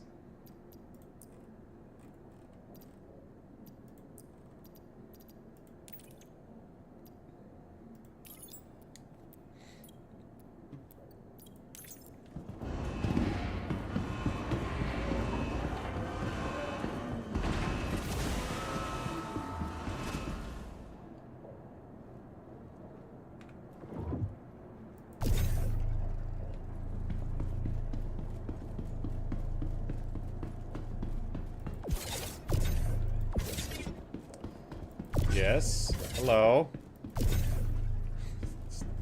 It's like the gun doesn't want to pick it up.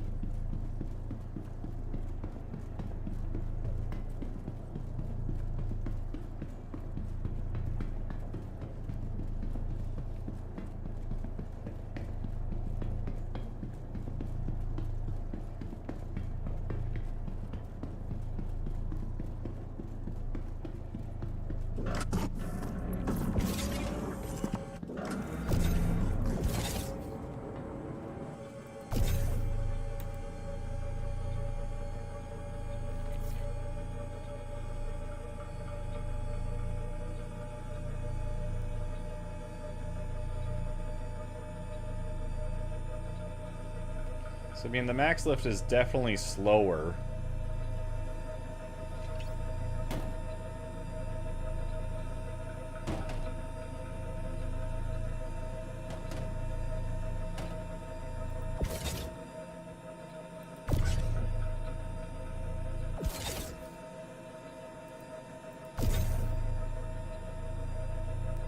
It's not that bad.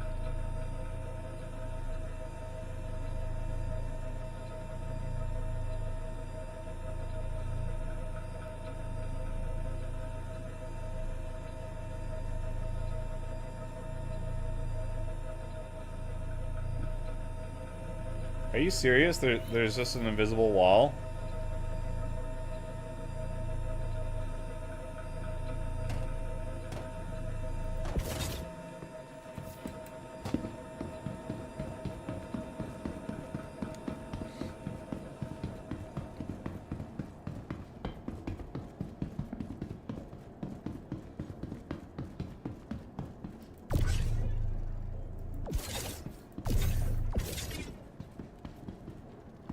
You know what? I think you're totally right. Look what's going on with the reticle. Like right here, I'm hitting something. And then it jumps up.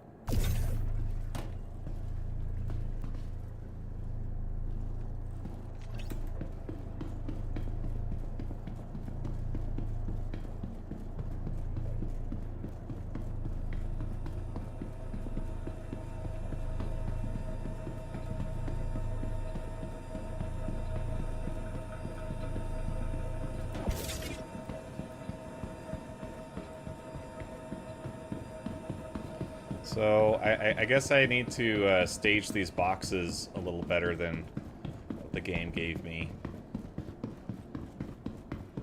And then I'm going to go back to the ship tractor beam. I'm just going to get these in a better position where they're easy to see. I wish it didn't give me so many of the 1SCU boxes.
I am enjoying this though. This is nice and relaxing. It's easy to do. It would be better if they make some tractor beam control adjustments, but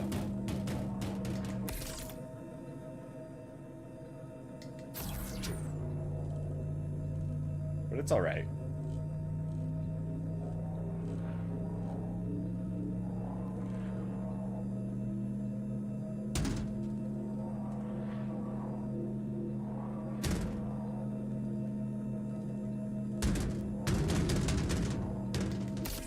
Not the most gentle with my cargo.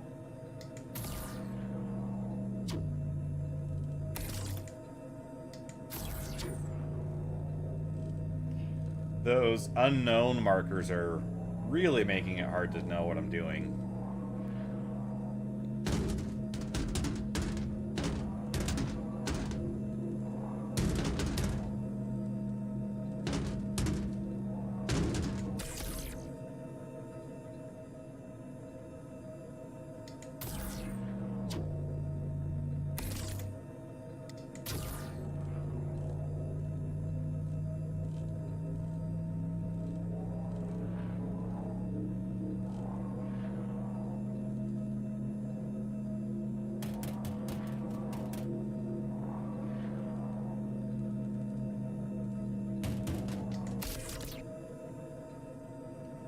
Oh shoot, I'm starting to damage the ramp. That's not great.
Ship Tetris, exactly.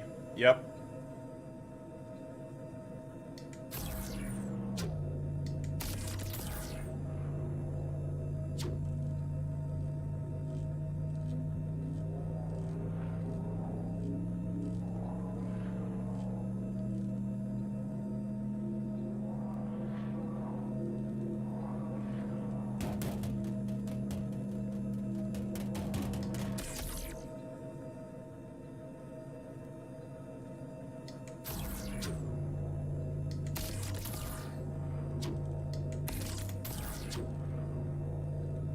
We are almost done with the loading process.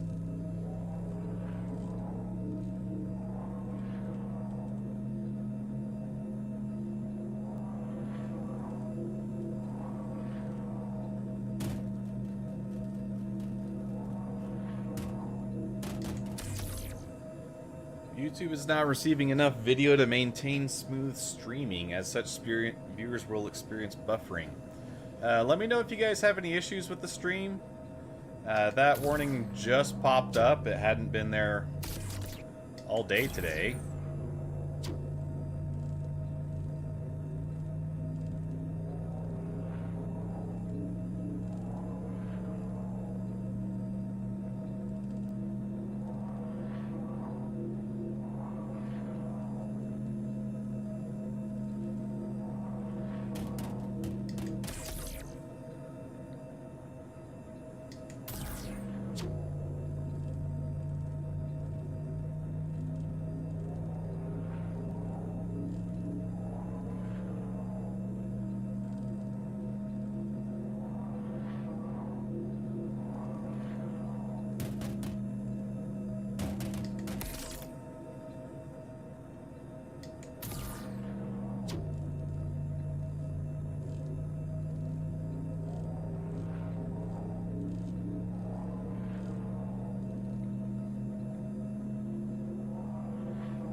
What is that? 4 more?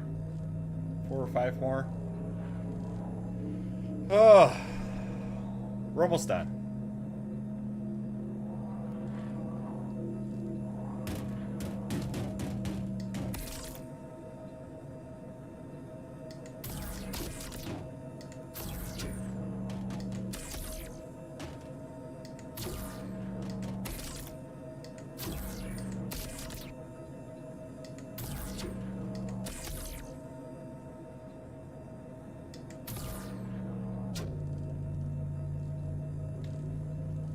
I should also start landing so much closer to the hangars. That would cut down time a lot too.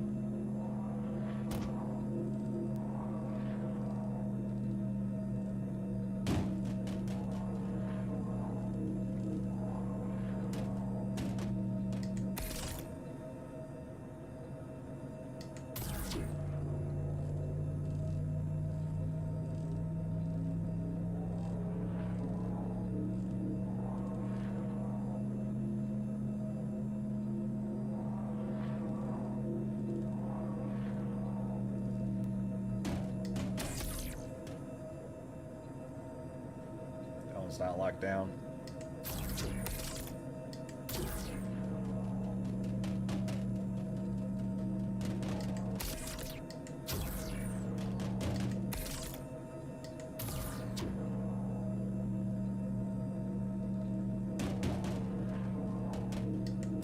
There we go.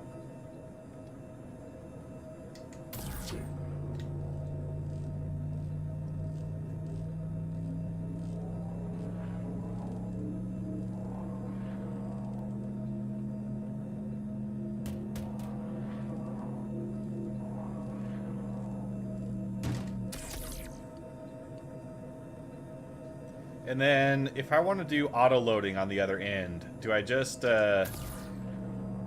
send the ship down the elevator? Is that how that works?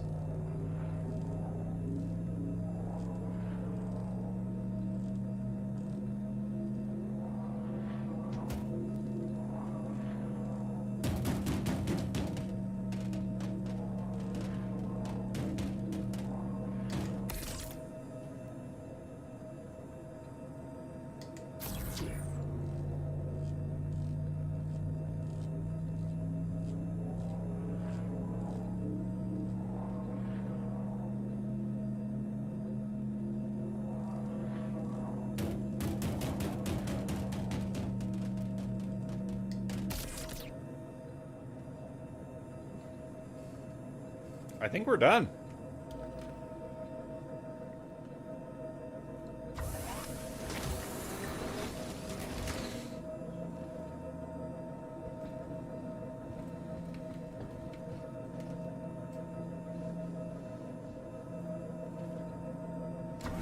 I'm getting tired though. I think after I land with these boxes, I think I'm probably gonna call it quit for a bit. Engines on.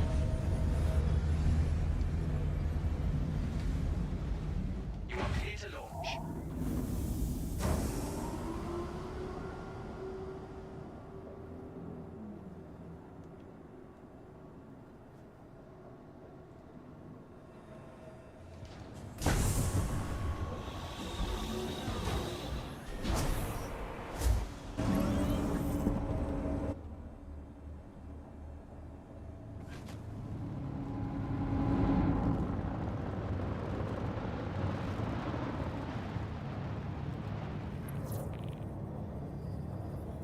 Thank you, and please visit again.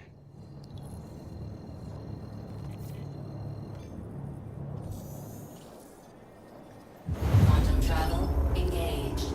Quantum travel complete.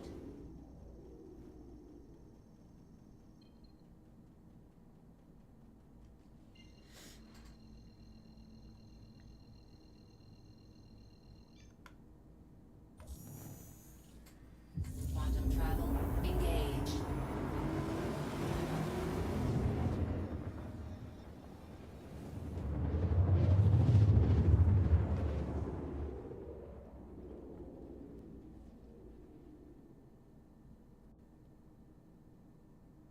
Quantum travel complete.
I'm gonna see if I can add a little flair to this landing like Schlag was talking about. I'm gonna go for a 180-degree spin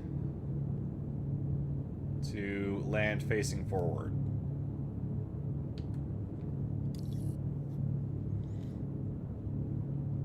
Please proceed to assigned landing bay.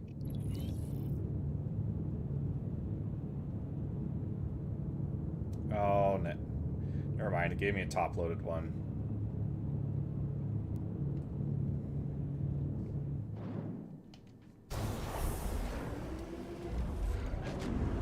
Landing gear down.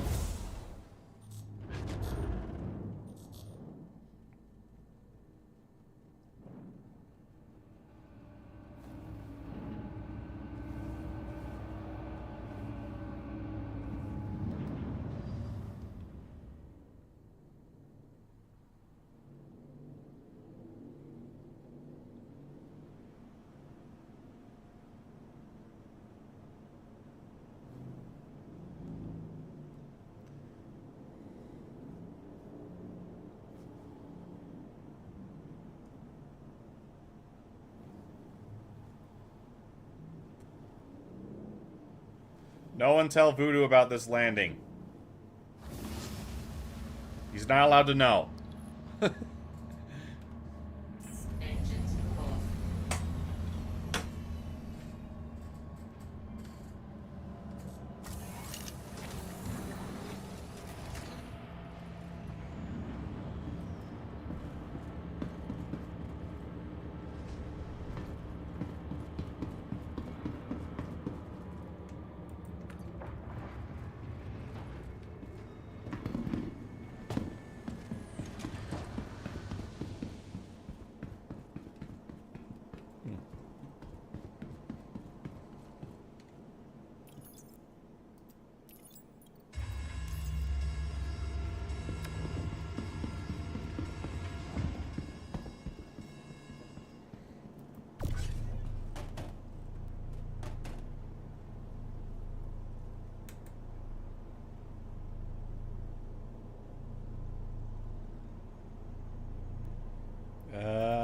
sure what those boxes are.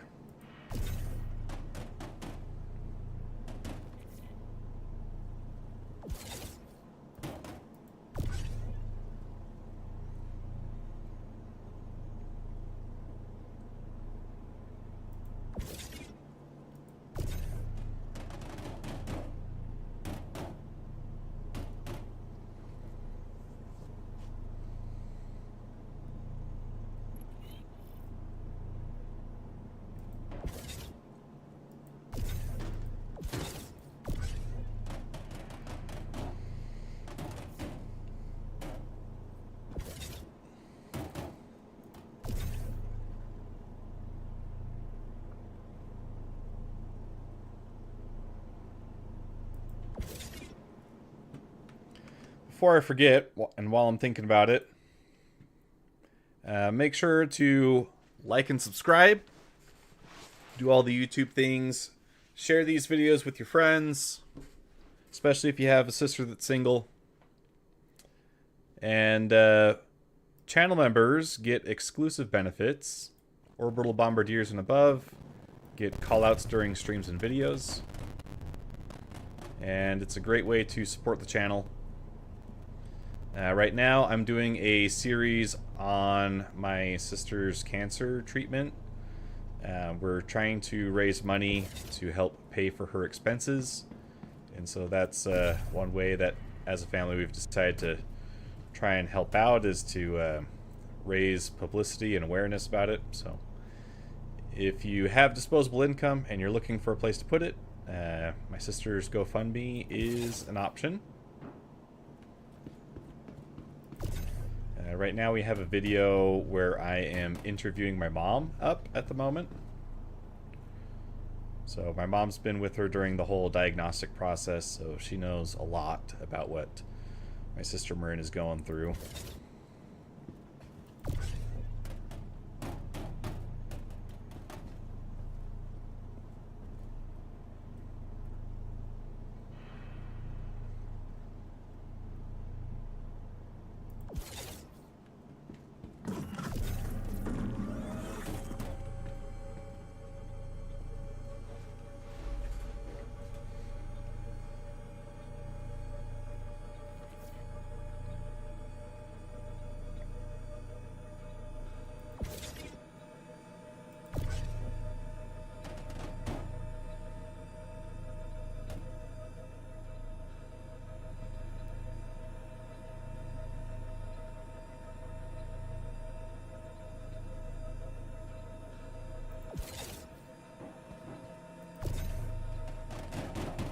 I am struggling.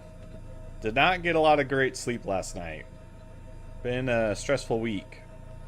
And it is really hard to keep my eyes open right now. So, I apologize if I'm not sounding too energetic. I'm not. It's rough.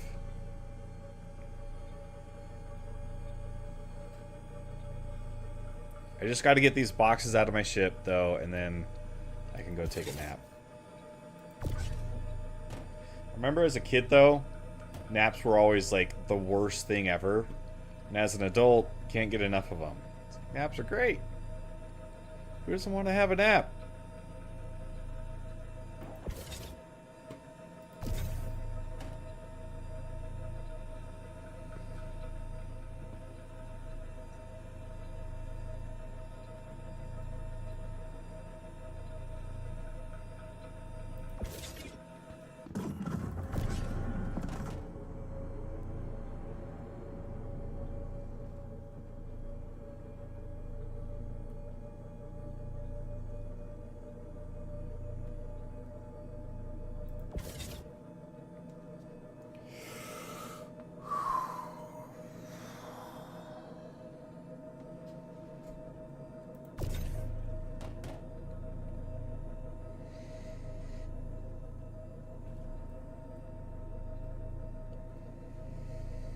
My character is getting tired too.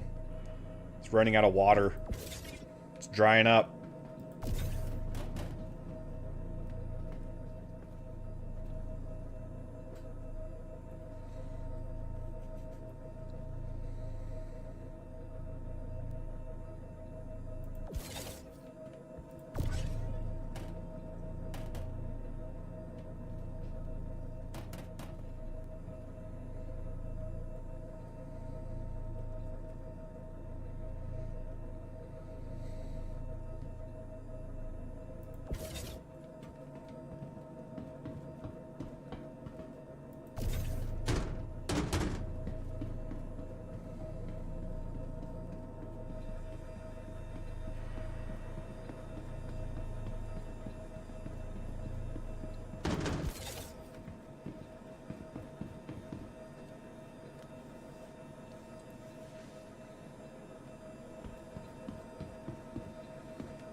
No! Don't do that! Crap!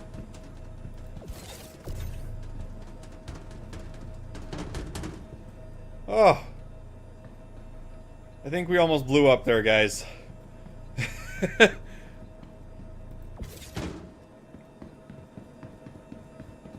Definitely did some damage.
Okay, last box.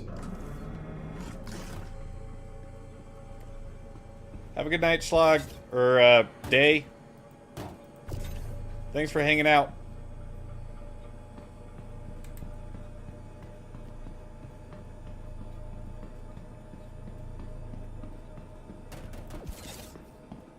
There's one box here that ended up all skiwampus. There we go. Now we should be okay.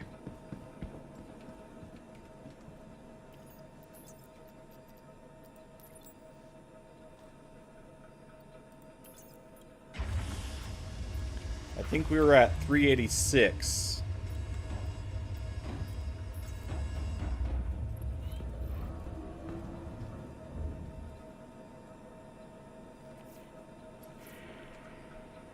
Now we're at 418. So, not bad. There's definitely faster ways to make money, but it's alright. If I wasn't so tired, I think I'd enjoy it a lot more. But I'm going to go get me something to eat. Thanks for hanging out, guys. I think this is my record for longest stream. I don't think I've ever streamed as long as that. Well, no. I lied. One time I streamed the entire Call of Duty Modern Warfare 2 campaign, which was miserable. So I did that. That's the longest. But this is a long time for me. Usually my streams are like max 2 hours. So thanks for coming and hanging out. Had a lot of fun. Make sure you like, share, and subscribe. Do all the YouTube things. Let me know what you think. I'm always open to content suggestions. So if you are watching this after the fact, be sure and leave a comment as to what you would like to see redesigned or content you want to see on the channel. But until next time, this is Odd Job Entertainment, signing off.